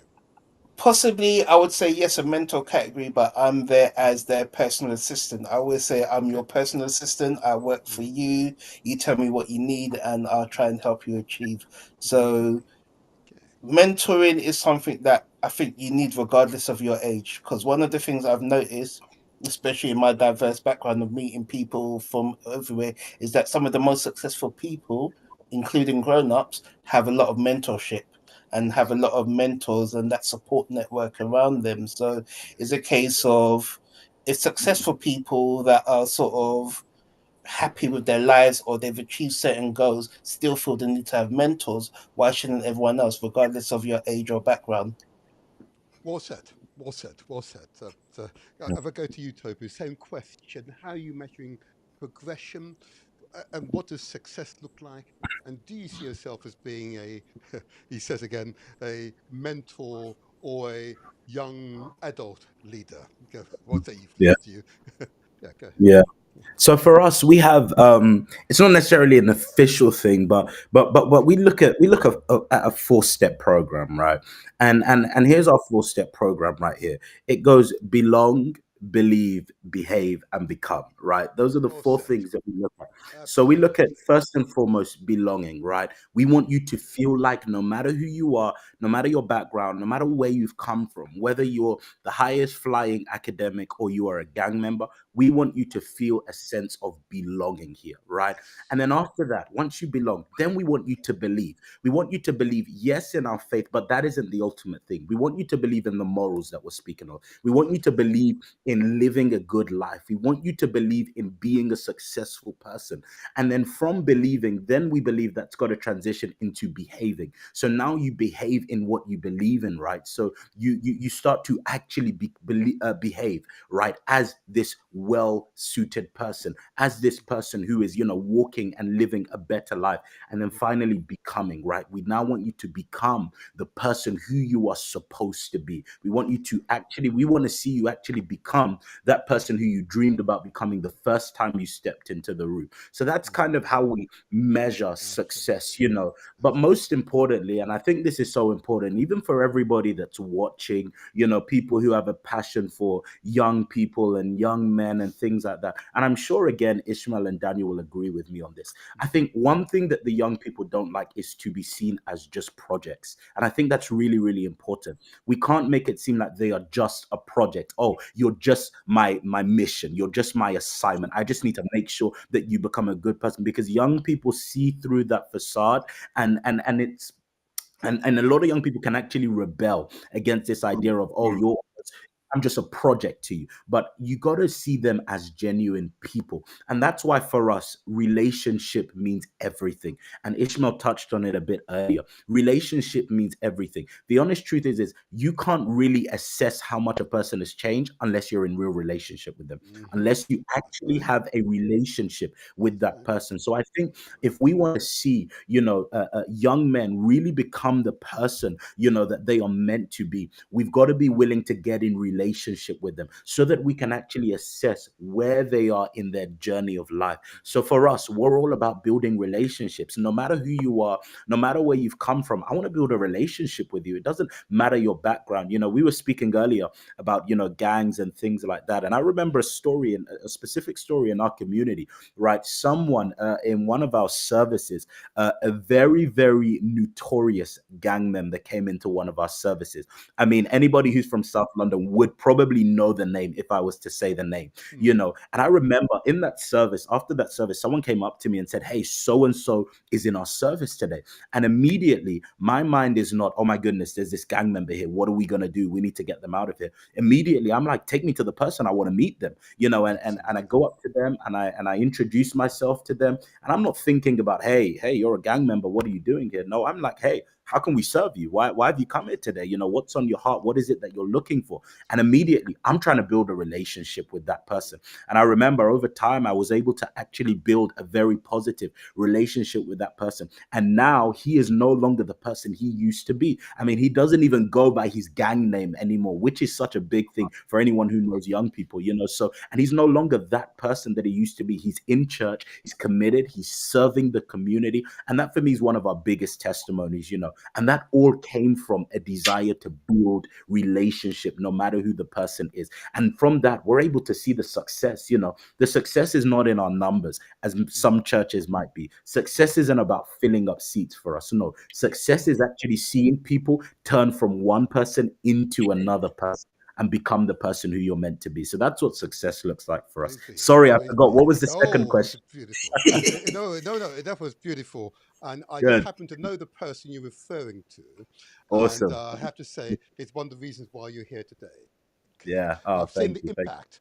I have seen Thank the you. impact, and I don't have guests here that we Yeah. care for the wider audience. I check, validate, ensure the Yeah. information being provided is authentic. You can Yeah. check it whichever Mhm. which way and authenticate the information being provided. I've Yep. made sure in this particular instance, I've seen Mm. the tremendous impact. Yeah. Tremendous impact. You are Yeah. more than worthy to be here on the Thank you. Motivated Show. Thank you. Absolutely. And it's Thank you. well done, I must say. But I was a bit, Thank at times, 'cause I was afar watching, it Yeah. was touch and go at times, Mm. but your strength, your character, your Yeah. upbringing, Mm. yeah, your Mm. community that you hail from Yeah. gave you the strength to see that put Mm. through. It was Yeah. a tremendous piece of work, Yeah. a Yeah. tremendous life transforming Yeah. work. Mhm. Yeah. Absolutely. As I said, Thank you. we won't call the name here but Yeah, yeah, it is appropriate for me to say to you publicly, for the very first time, I was yeah. very much aware, and I was extremely impressed. Extremely Amazing, impressed. amazing. Long, Yeah, long may you continue. thank Thank you. you. I want to go on to, if I may, Daniel, uh, measuring progression and success. Okay. Um, again, just to qualify why I asked this question of you all, because in my latter day as a school governor, seeing and observing many schools across the borough that I reside in, come across many many teachers, practitioners, educationists, as it were. I was always struck by their lack of ambition, particularly for children who are black or of African descent. And that showed through the implementation, the application of their practice. Okay. And it was quite clear to me that whether you're a mentor or youth leader or a young adult leader, the impact you have on their lives is profound. It is significant. You don't realize it. I have still in contact with over what 4 or 5 thousand young people who are part of schools who we've had some prior contact. They keep in touch, and they're all quite mature now. With children, I'd like to think, many of them. Um, it's impactful. So Daniel, going back to you again, because you're in this incredibly sensitive stage. How do you measure progression?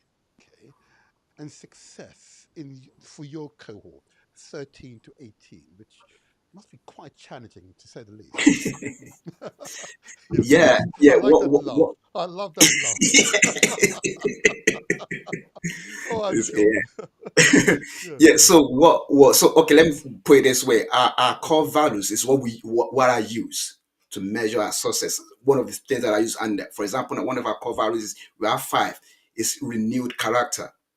Okay, so you Mm-hmm. come in to the community after a few months, are things changing? We have an LV relationship, which everybody has spoken about. Yes. It's very, very, very important. We have rooted identity as well. Who Yes. do you identify yourself with? We've spoken about that. And we have service as well. For those two, you see some of them, they just come in, sit down, do their thing. Absolutely. After the service is over, they go their place. But we see some of them saying, "Oh, I want to be doing this. I want to be doing that." So service is part of the things. And over the years, we've had a tremendous work. I mean, working team, if I'm to put it that way, and also clear purpose, which is the last one. Mm-hmm. Who do you want to be in the next future? What kind of person do you want to be? You see, some of them, like, for example, one lady came to me a couple of months ago. He said, "Oh, sure, I want to be a pastor." I was like, "Wow, you're my best friend from now on." So, and one thing that we do is from once I get to like 15, 16, we tend to give you responsibility, Yes. because if there's something that is plaguing our young people as well, it's responsibility. So we Yes. tend to give them responsibility. We might say, okay, you know what? Next week, in 2 weeks' time, you're going to be leading prayer.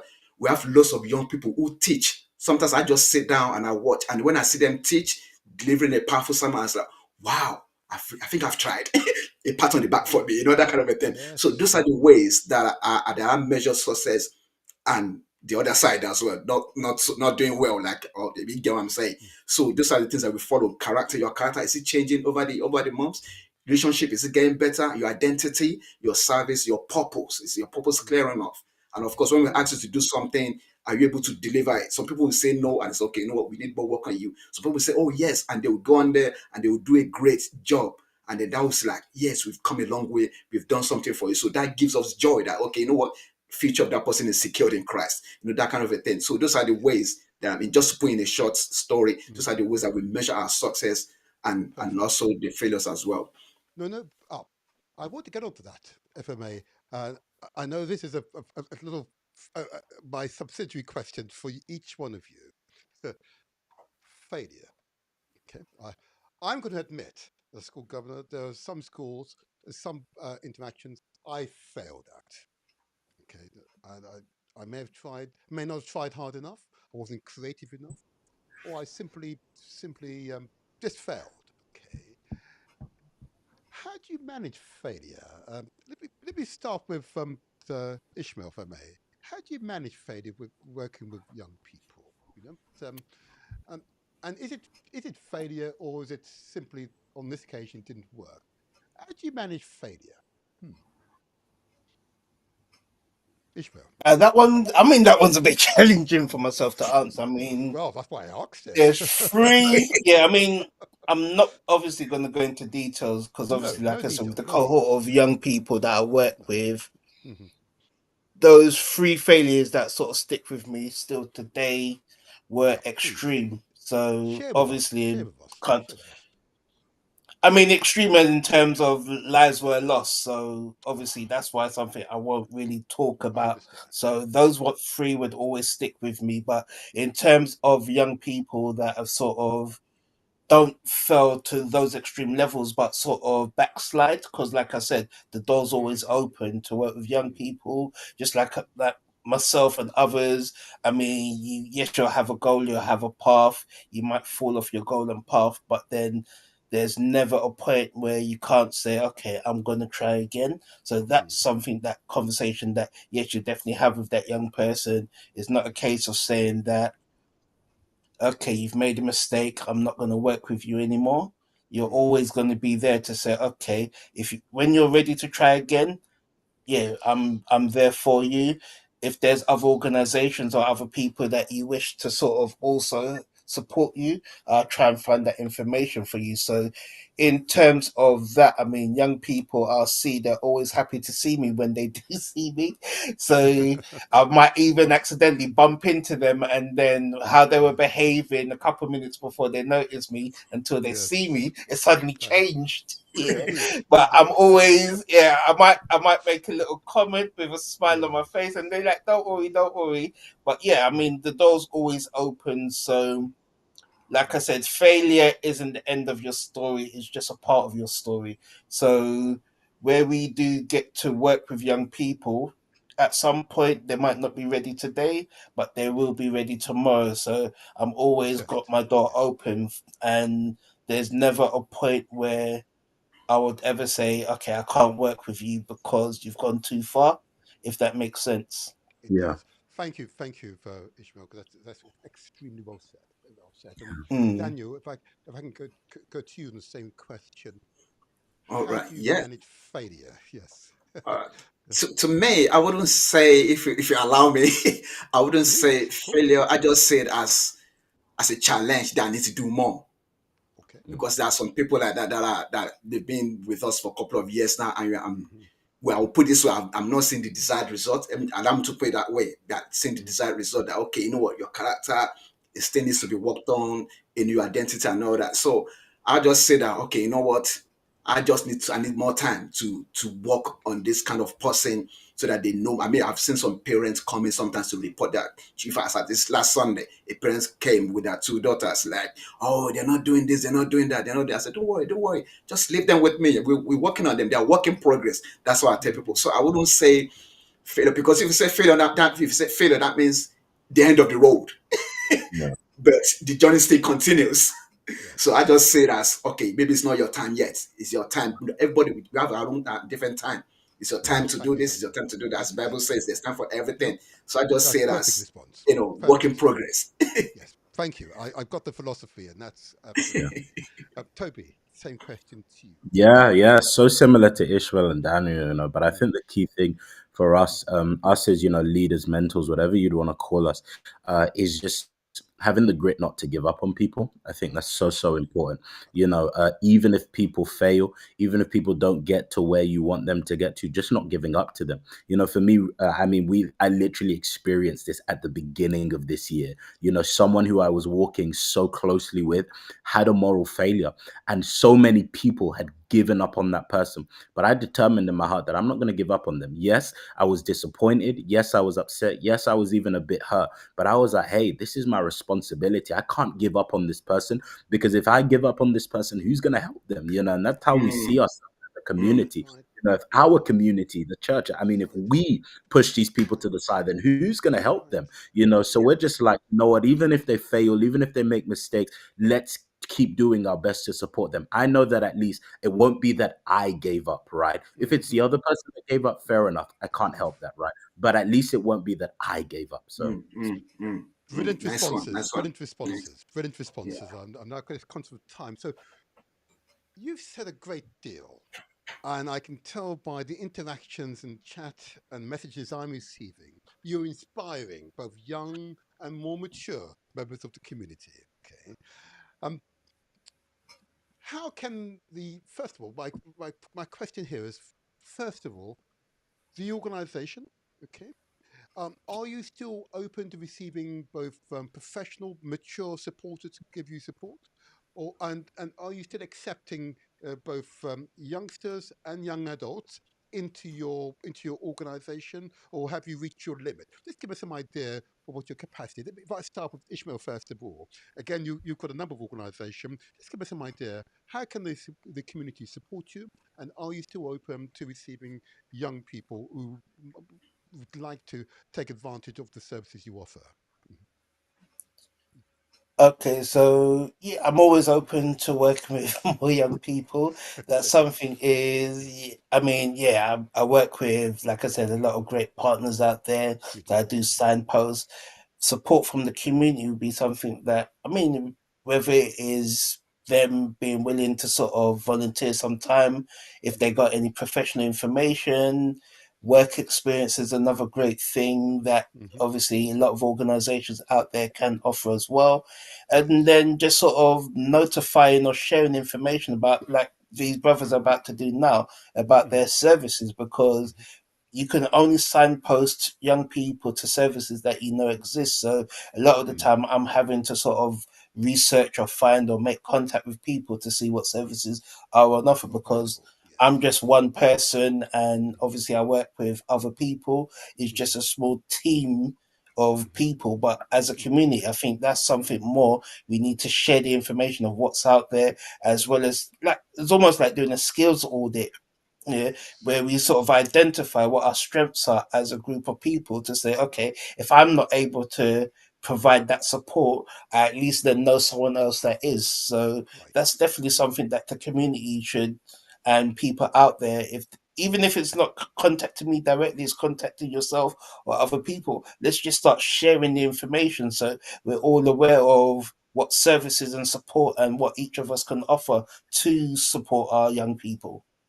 Brilliantly well said. And just for the audience, so what will happen is that the contacts for each of the organizations mentioned today will be in the comment section on the YouTube channel, the Demotivated YouTube channel. And the re-edited version of this interview, of the entire podcast, okay, which we therefore condensed down, will also contain the contact details for my guest, okay? And don't remember, if don't forget, I should say, do not leave without either leaving a comment or give us an affirmation, a thumbs up, okay, or subscribe if you haven't subscribed previously, okay. But more importantly, spread the word, share the links to his podcast, the information shared with your family, your friends, your networks, okay. Because as Ishmael has already said, what he wants is to build that network so he can make referrals on whenever he encounters either a parent, a guardian, indeed a young person who could potentially benefit from the services that you offer. Okay, it's really important. Can I now go to Daniel? Again, um, how, are you still open to receiving young people? Do you need adults to give support to the service you offer? Let's give us an idea of the status of your organisation. Yeah, definitely. We're open to receiving. I'm people to come and speak, and based on, like, there's one time. In fact, as late last year to this year, we're actually expecting the police to come and have a chat with the Good. young ones in terms of from crime, gang, and all related stuff. We're actually expecting that, but the lady in charge has been on holiday since. But I don't know when she's coming back. But yeah, that's some. So we're definitely open to getting people to come and speak to us about education, jobs, career. Like a couple of weeks ago, I'm sure Toby will probably remember this. Couple of, I think it was in January, we had this career thing on a Saturday, and lots of them came. The turnover was really great. So we're definitely open to the community, to the government, to the council to come and provide, training support and all these things. So yeah, definitely we're open to that, to help everywhere. Yeah, definitely. Brilliant, brilliant, brilliant. And just to make sure, currently the services you offer is wholly financed by the community, the community around you. Is that right? Is that right? You're wholly financed, resourced by the community. Is that right? This is for Daniel. Daniel, is that right? Oh, Yes. I would say we because we're like an arm of like a big family church, so we Yes. depend on them to do all of that. Absolutely, absolutely. In other Yeah. words, you're not receiving grants from the mayor of London, for example, or some No, no, politician. no, I don't. Okay, I will this appreciate is the the community visitation. doing it for itself. This is the community doing it for itself, taking control of our Mm. young people, young adults' Yeah. lives and their futures. Okay, Toby. Last but not least, of course, again, 18 to 35, large cohort. Are you still open to receiving persons who are 18 to 35? Are you still seeking persons who can, adults who are able to make a positive contribution at the moment, or are you content where you are at the moment? Yeah, Over to I you. mean, hey, we have big dreams. We're not content until the Ah, world is changed. So we want to see the world transformed, and I mean that. We have really, really big dreams. So hey, we are absolutely open until the end of the age. Honestly, we are open to people coming in, young people. We're open to them coming in. They have a community here. There will always be space for them, and we're also open to help as well. Adults, whoever it might be, whoever has experience, passion for young people. We want to connect young people with more experienced people. So whoever is experienced, and has a passion for young people, and then becoming, hey, we want to partner with you. We want to see what we can do so that we can connect some of these young people to more experienced people. And we're open to help on all sides. I mean, like you said earlier, it's the community completely. We finance ourselves. It's our own support. It's the generosity of our community that's able to yes, expand the things that we are doing. But we're open to yes, any support that we can get. Absolutely. Even things like spaces. I mean, we have a great space now, but we see that we're already over capacity. Overflow. Yeah. yes, Yeah, we don't want to yes. stop going. So even things like that, spaces that can be helped with, we would love that help. But yeah, absolutely open. I'm definitely going to assist you with the spaces. Don't you worry. Please. Thank That'll It's a be you. great. great work that's out there in the Amazing. community. And That would be I've got to say amazing. to all three of you, you've been truly inspirational. I can tell by the feedback I'm receiving. Many questions which we didn't have time to ask you, but it is well that the audience wants to ask of you. And what you are a testament is that the community cares. We're Yeah. not indifferent. We are passionate to ensure that the next generation gets a good start. And Mm. whatever we need to do to enable that next generation to thrive into the future, okay, we will do collectively. Yeah. And I've said on many occasions, you can do it by yourself and go very fast, very quickly. But if you want to go far and long, we do it together. Okay. Again, I could quote Chris from the Bible right now, but I won't right now. But it is appropriate to say that what you represent is the inspiration of African people. I'm going to be that bold. Okay. And never let it be said that we're in any way indifferent. We care passionately about the children. We care passionately about society. We want peace and prosperity for all. Okay? Let it be said so. And I want to just, if I may, and be so bold in this very public forum. Okay, and remember for the audience that this interview, the whole podcast will be re-edited, so it's a little more condensed. Okay, and the contact details will be on screen when you next see it in the edited version. But I want to take this opportunity with the people out there to applaud you. I want to applaud you and give Thank you. my love and best wishes to you all. Right, here we go. Thank you. Yeah. Come on, come on, come on, more. Come on, more. More, more. Absolutely, absolutely, absolutely. and long may your work continue. Long may your work continue.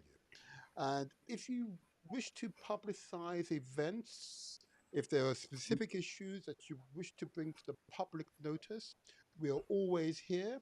You can either appear live or send us a clip that you'd like us to display. We're more than happy to do so, to give you whatever support we can. So together we make the difference. The time is now up now. I want to say thank you to all of you for being Thank you. outstanding guest. Thank you for having me. Stay well. Thank you. And Thank Thank you you for for having thank me. you. Thank you very Blessing. much. Blessing. Thank Thank you. you. Take care. Take care. Bye-bye. you. Bye-bye. Bye-bye. Bye. Wow. Wasn't that something, people? Wasn't that something? Isn't that an example of what is possible? What is possible when we work together? And together we will make the difference. And I'm bound to say that as you listen to those young men speaking, okay, you can but be proud. You can be proud of them. Proud that in fact they're able to establish organizations, self-funded organization, which does not require government finance. Yes, it doesn't require that. What it requires is love and compassion, a desire for improvement in our families, our communities, our society's outlook. And in doing so, we make the difference. Absolutely right. Can but be proud of them. And yes, even those young men, young boys who are on the fringes of society can be brought back into the fold and their lives reshaped so they can become wholesome, upstanding, incorruptible young men. Yeah. Oh, yes, that sounds like Burkina Faso, doesn't it? There you go. Incorruptible young men. I hope you found that information useful. Okay. As I said, this will be a re-edited version of this live podcast. Okay. The contact details will be in the comments section. Okay. But if you haven't responded to this podcast, please don't leave without giving us at least a thumbs up. I hope we earned a thumbs up from you. Okay. Or leave a comment. Be just as good. And of course, you can of course subscribe. There's no charge for that. Okay. What it does, it tells the YouTube algorithm that this is the podcast that you, the audience, found interesting, and it should recommend it to others. Over a billion people who are subscribers to YouTube. Okay. And together we will make the difference. Okay. And before I go, I just want to make a few other quick announcements, and these are important announcements. As I mentioned earlier on, I talked about health earlier on. I want to encourage you to think about your health. Please think about your health. But I also just want to raise this issue, two other issues which I've not had the opportunity thus far. And one of those issues many of you will be familiar with, and that is those of you who have been affected by the Windrush scandal. You know, I've had a number of guests here. I've had Anthony Brown, who's campaigning to have Parliament pass a Windrush Act to protect those who've been affected by the Windrush scandal. We've had lawyers here who are supporting those who are interacting with the Home Office and need that support. If you are affected by the Windrush Act, I can but encourage you, please, to reach out to us. That's what I want you to do. Reach out to us. I'm going to put on the screen details of lawyers who are set up to support those affected by the Windrush Act. It's on the screen now. You recall the Windrush Legal Advice Clinic based at 58 Bank Street in the West Midlands, and that's WV148PD. The email address, it's info@windrushlegaladviceclinic.com. There's no spaces. info@windrushlegaladviceclinic.com. Telephone number, you can call, it's 01902 382 542. It's an important service. Give them your support. If you need advice, please reach out to them. Very, very, very, very important. I cannot understate the importance of that particular service. And the last announcement I want to make. This is really good. It doesn't really relate to the subject matter today, how we support the next generations. Now, many of you will be aware that there are many organizations out there, but as Ishmael pointed out, it's really knowing who's who, where, and where they are. Okay, so it's useful, therefore, to have a website that one is able to refer to. Now, there is such a website called the National Association of Black Supplementary School website. Okay, and the details I'm going to put on the screen in a moment when I can find it. For some reason it disappeared. But anyway, but the website address, I can tell you, it's www. Uh, uh, uh, um, get it right, the Black Supplementary School Collective. And it's an important organization and one I would urge you to give support to. The details will appear in the edited version of this podcast. And lastly, I just want to say this to you all. There is always a challenge. There is a challenge when projecting the future. Okay. There is a past guest I've had here. His name is Dr. Carlton Brown. Okay. He's about to publish a book called The Race Paradox. Okay. Now, it focuses on why organizations fail on race. I have to argue why Britain often fails on race. But this book will provide insights as to why it's happening and solutions. Okay. I recommend this book to you. I commend this book to you because it will provide further insights to solutions. Here, we're not going to simply complain. We want to find and bring to your attention solutions. I commend this book to you as a book that is understanding the subject and also proposes solutions. And those solutions, if implemented, would transform Great Britain PLC and give Britain a fighting chance in the future technological age that we are very much in. Okay. As you can see, we're now heading toward a more multipolar world. In other words, we don't have one superpower, we have many main powers in the world. Okay. And as a result, for Britain to survive, it needs to take advantage of its ethnic diversity. Yeah. And in doing so, you increase the likelihood of finding solutions. Yeah? Both to ensure that you can maintain full employment, you're able to afford the National Health Service, and you have good defences around your borders. Okay. There's much to be achieved if you realise the potential amongst Britain's diverse ethnic minority, to which Africans are but one. And together we'll make the difference. And I would just say before I go that these podcasts would not be the same without you. I am grateful for the support you've given this podcast. I am truly grateful for your feedback. Okay? And I'd simply ask that you continue to spread the words. And if you haven't subscribed, I urge you to do so. Please subscribe. It does help us out a great deal.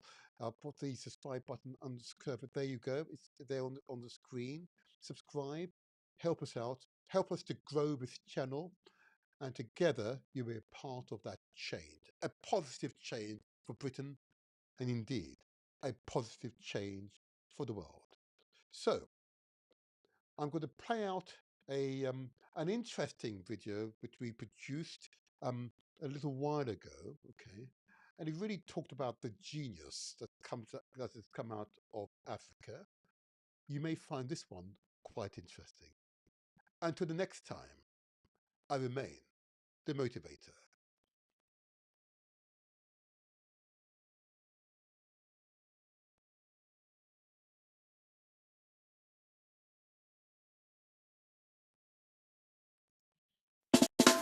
Africa and Caribbean, get ready for a $1 trillion artificial intelligence boom based on science, engineering, arts, and maths.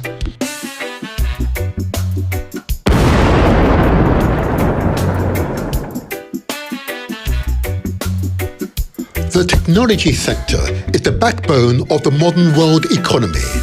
It drives innovation, productivity, and economic growth across all industries.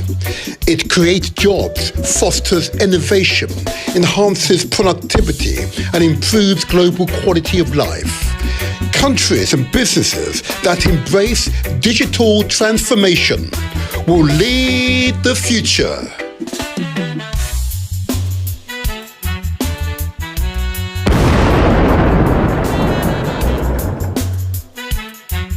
What follows are a few notable African innovators and inventors.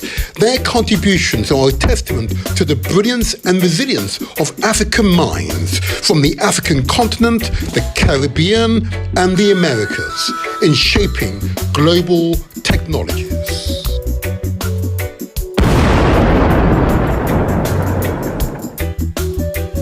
Philip Emeagwali, considered the father of the internet, a Nigerian computer scientist. He made the groundbreaking contribution to high-performance computing and parallel processing, shaping the modern internet, artificial intelligence, and big data processing. His achievements include the supercomputer breakthrough in 1989. He developed a system performing 3.1 billion calculations per second, utilizing 65,536 processors, revolutionizing oil reservoir simulations. Parallel processing pioneer. He proved that multiple processors could solve complex problems faster, laying the foundation for cloud computing and modern supercomputers. He is a George Bell Prize winner. He won the George Bell Prize in 1989 for his work in parallel processing.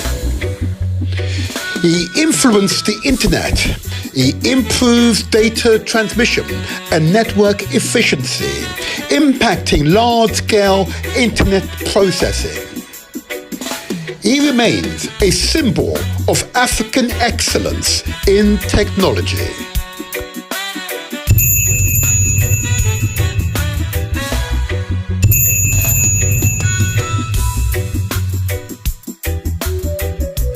John Henry Thompson, the creator of Lingo programming language. He taught himself several programming languages such as Fortran, PLI, COBOL, and JCL while working in a New York research facility.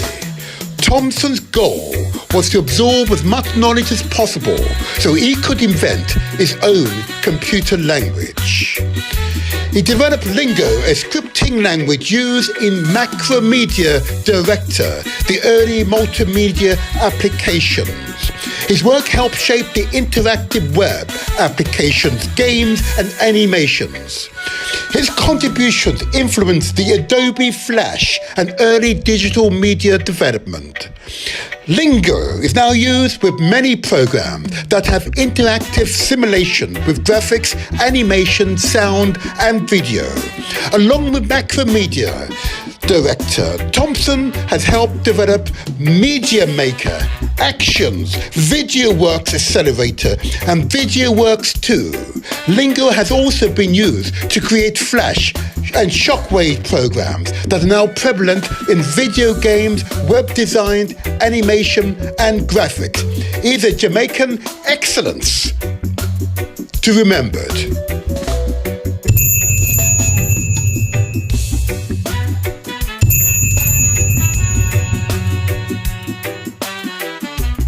Valerie Thomas, inventor of the illusion transmitter.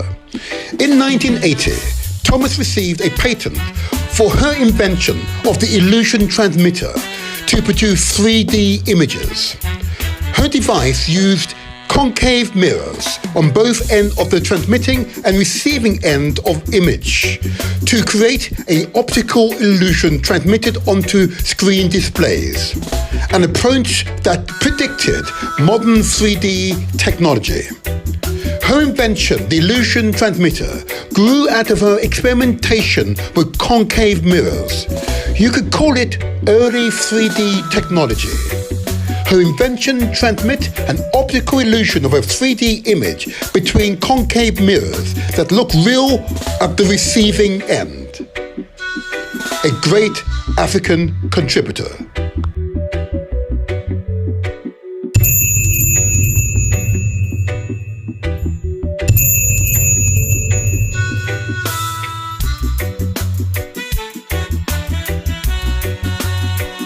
David Blackwell, the pioneering African-American mathematician and statistician. Blackwell was a brilliant mathematician, best known for his contribution to the game theory, probability, and statistics. He became the first black tenured professor at the University of Berkeley in 1954. Blackwell's theorem is a fundamental result in statistics and decision theory. His work on dynamic programming influenced machine learning and reinforcement learning used in AI today. The first African-American in the National Academy of Science to be honored for his groundbreaking research. His mathematics theory and now form the foundation of the NVIDIA Blackwell chips.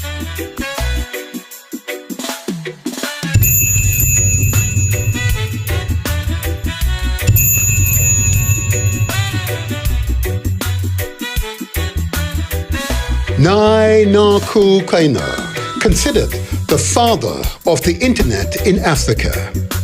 He pioneered internet development and expansion throughout the African continent for nearly 2 decades, establishing some of Africa's first internet connections and helping to set up key organizations, including the African Network Operators Group. He also was the founding chairman of AFRINIC, the African Internet Numbers Registry, a key organization for developing the internet throughout the African continent.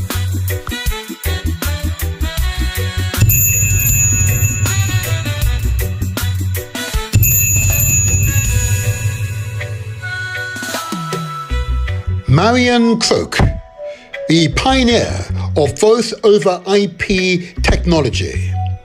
Engineer Marion Croak has worked on advancing voice over internet protocols VoIP technologies, converting voice data into digital signals that can be easily transmitted over the internet rather than using traditional phone lines. Many of her inventions lay the foundation for the digital network we know and use today. She was inducted into the National Inventors Hall of Fame in 2022 for a patent in voice over IP technology. Well done, Marion. Well done.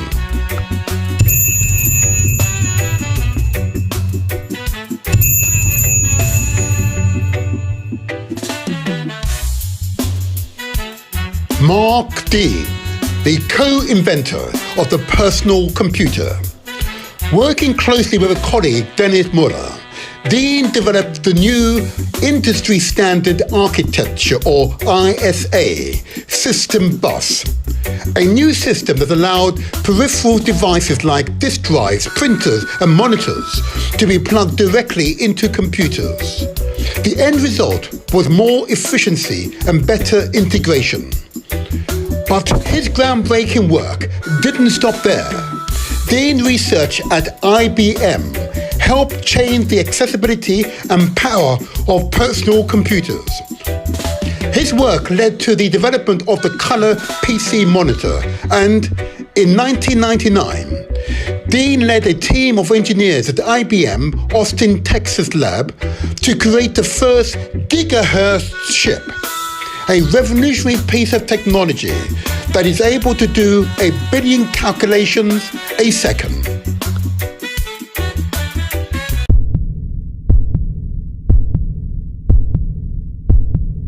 We are on the verge of great change to our society and the world of work.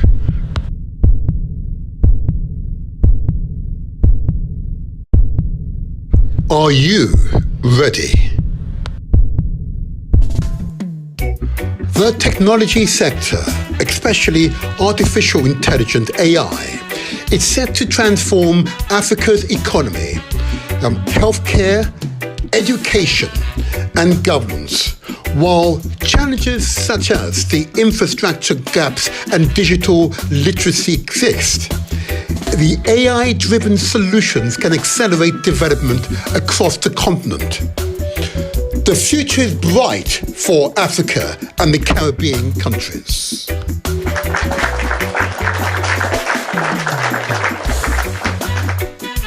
Artificial intelligence, or AI, could add $1.2 to $1.5 trillion to Africa and the Caribbean economies by 2030, according to McKinsey. New jobs in artificial intelligence development, fintech, cybersecurity, and digital services will emerge. Automation could replace some low-skilled jobs, requiring investment in AI skills training. AI-driven mobile banking and digital payment will increase financial inclusion. Credit scoring using AI can help unbanked population access loans. The future is bright for Africa and the Caribbean countries.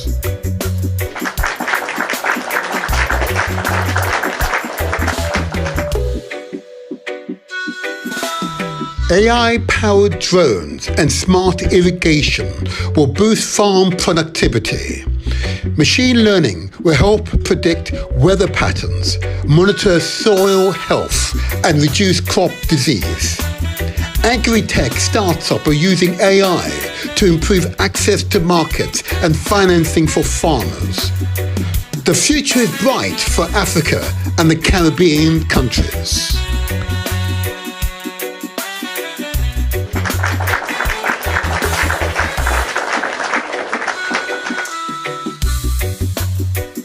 AI-driven diagnostics and mobile health will increase access to healthcare for all.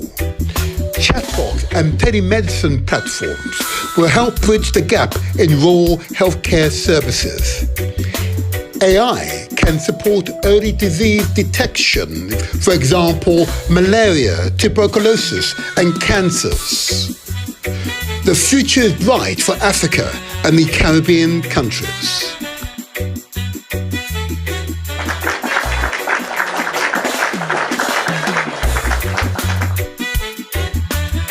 AI-driven mobile banking and digital payments will increase financial inclusion. Credit scoring using AI can help unbanked population access loans. Fraud detection will improve cybersecurity in digital banking. The future is bright for Africa and the Caribbean countries.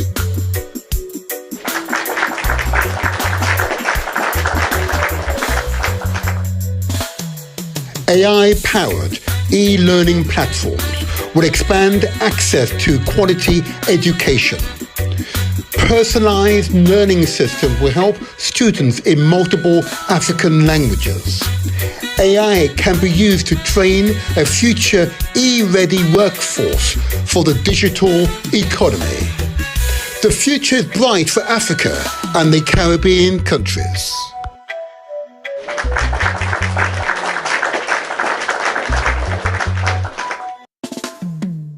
AI can help optimize traffic management, electricity distribution, and urban planning. Smart grid will improve energy efficiency and expand access to renewable energy. AI-driven waste management and water systems can make cities more sustainable. The future is bright for Africa and the Caribbean countries.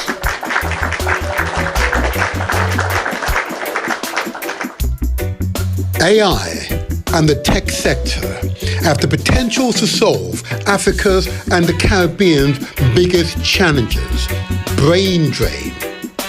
From healthcare to agriculture to financial inclusion, and governments, businesses and innovators must invest in AI infrastructure, digital literacy and local AI development to ensure Africa and the Caribbean will lead the AI revolution.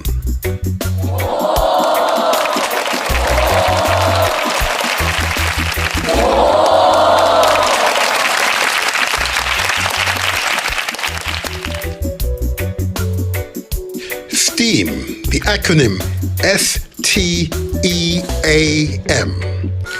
STEAM stands for science, technology, engineering, arts, and maths. These subjects provide the foundation for success in the IT industry in Britain and the world. Here's why they are crucial.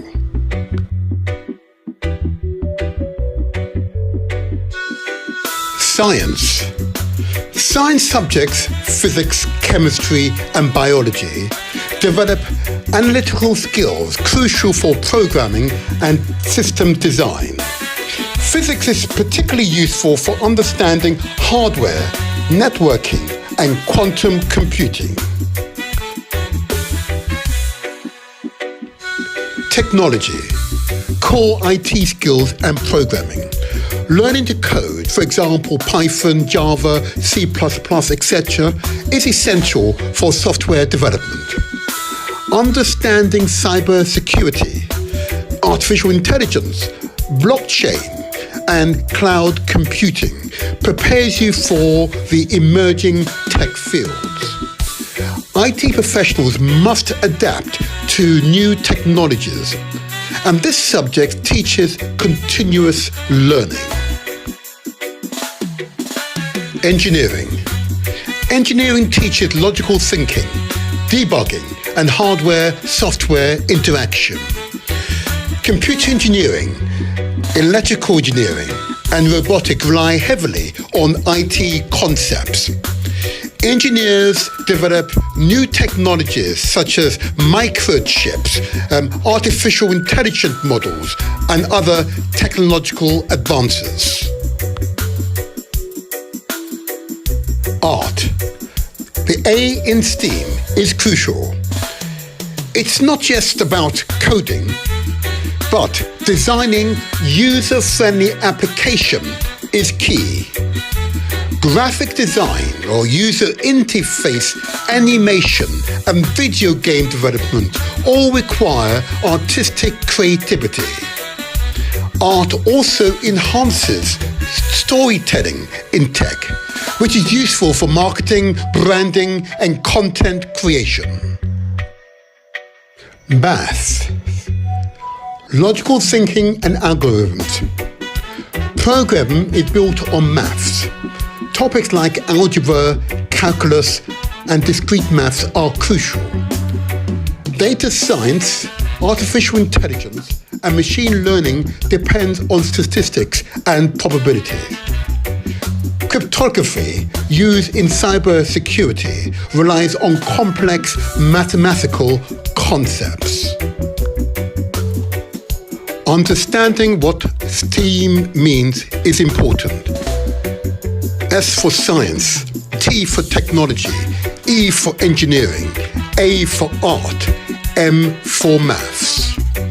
Fathers, mothers, grandparents, aunts, uncle, cousins, politicians, educators. The future is bright for Africa and the Caribbean countries if we all work together. In unity is strength. You now watch the intro video. Now it's time to move on to the main interview. See the button on the screen. But don't forget to subscribe. At the very least, leave a comment. And of course, give us a thumbs up.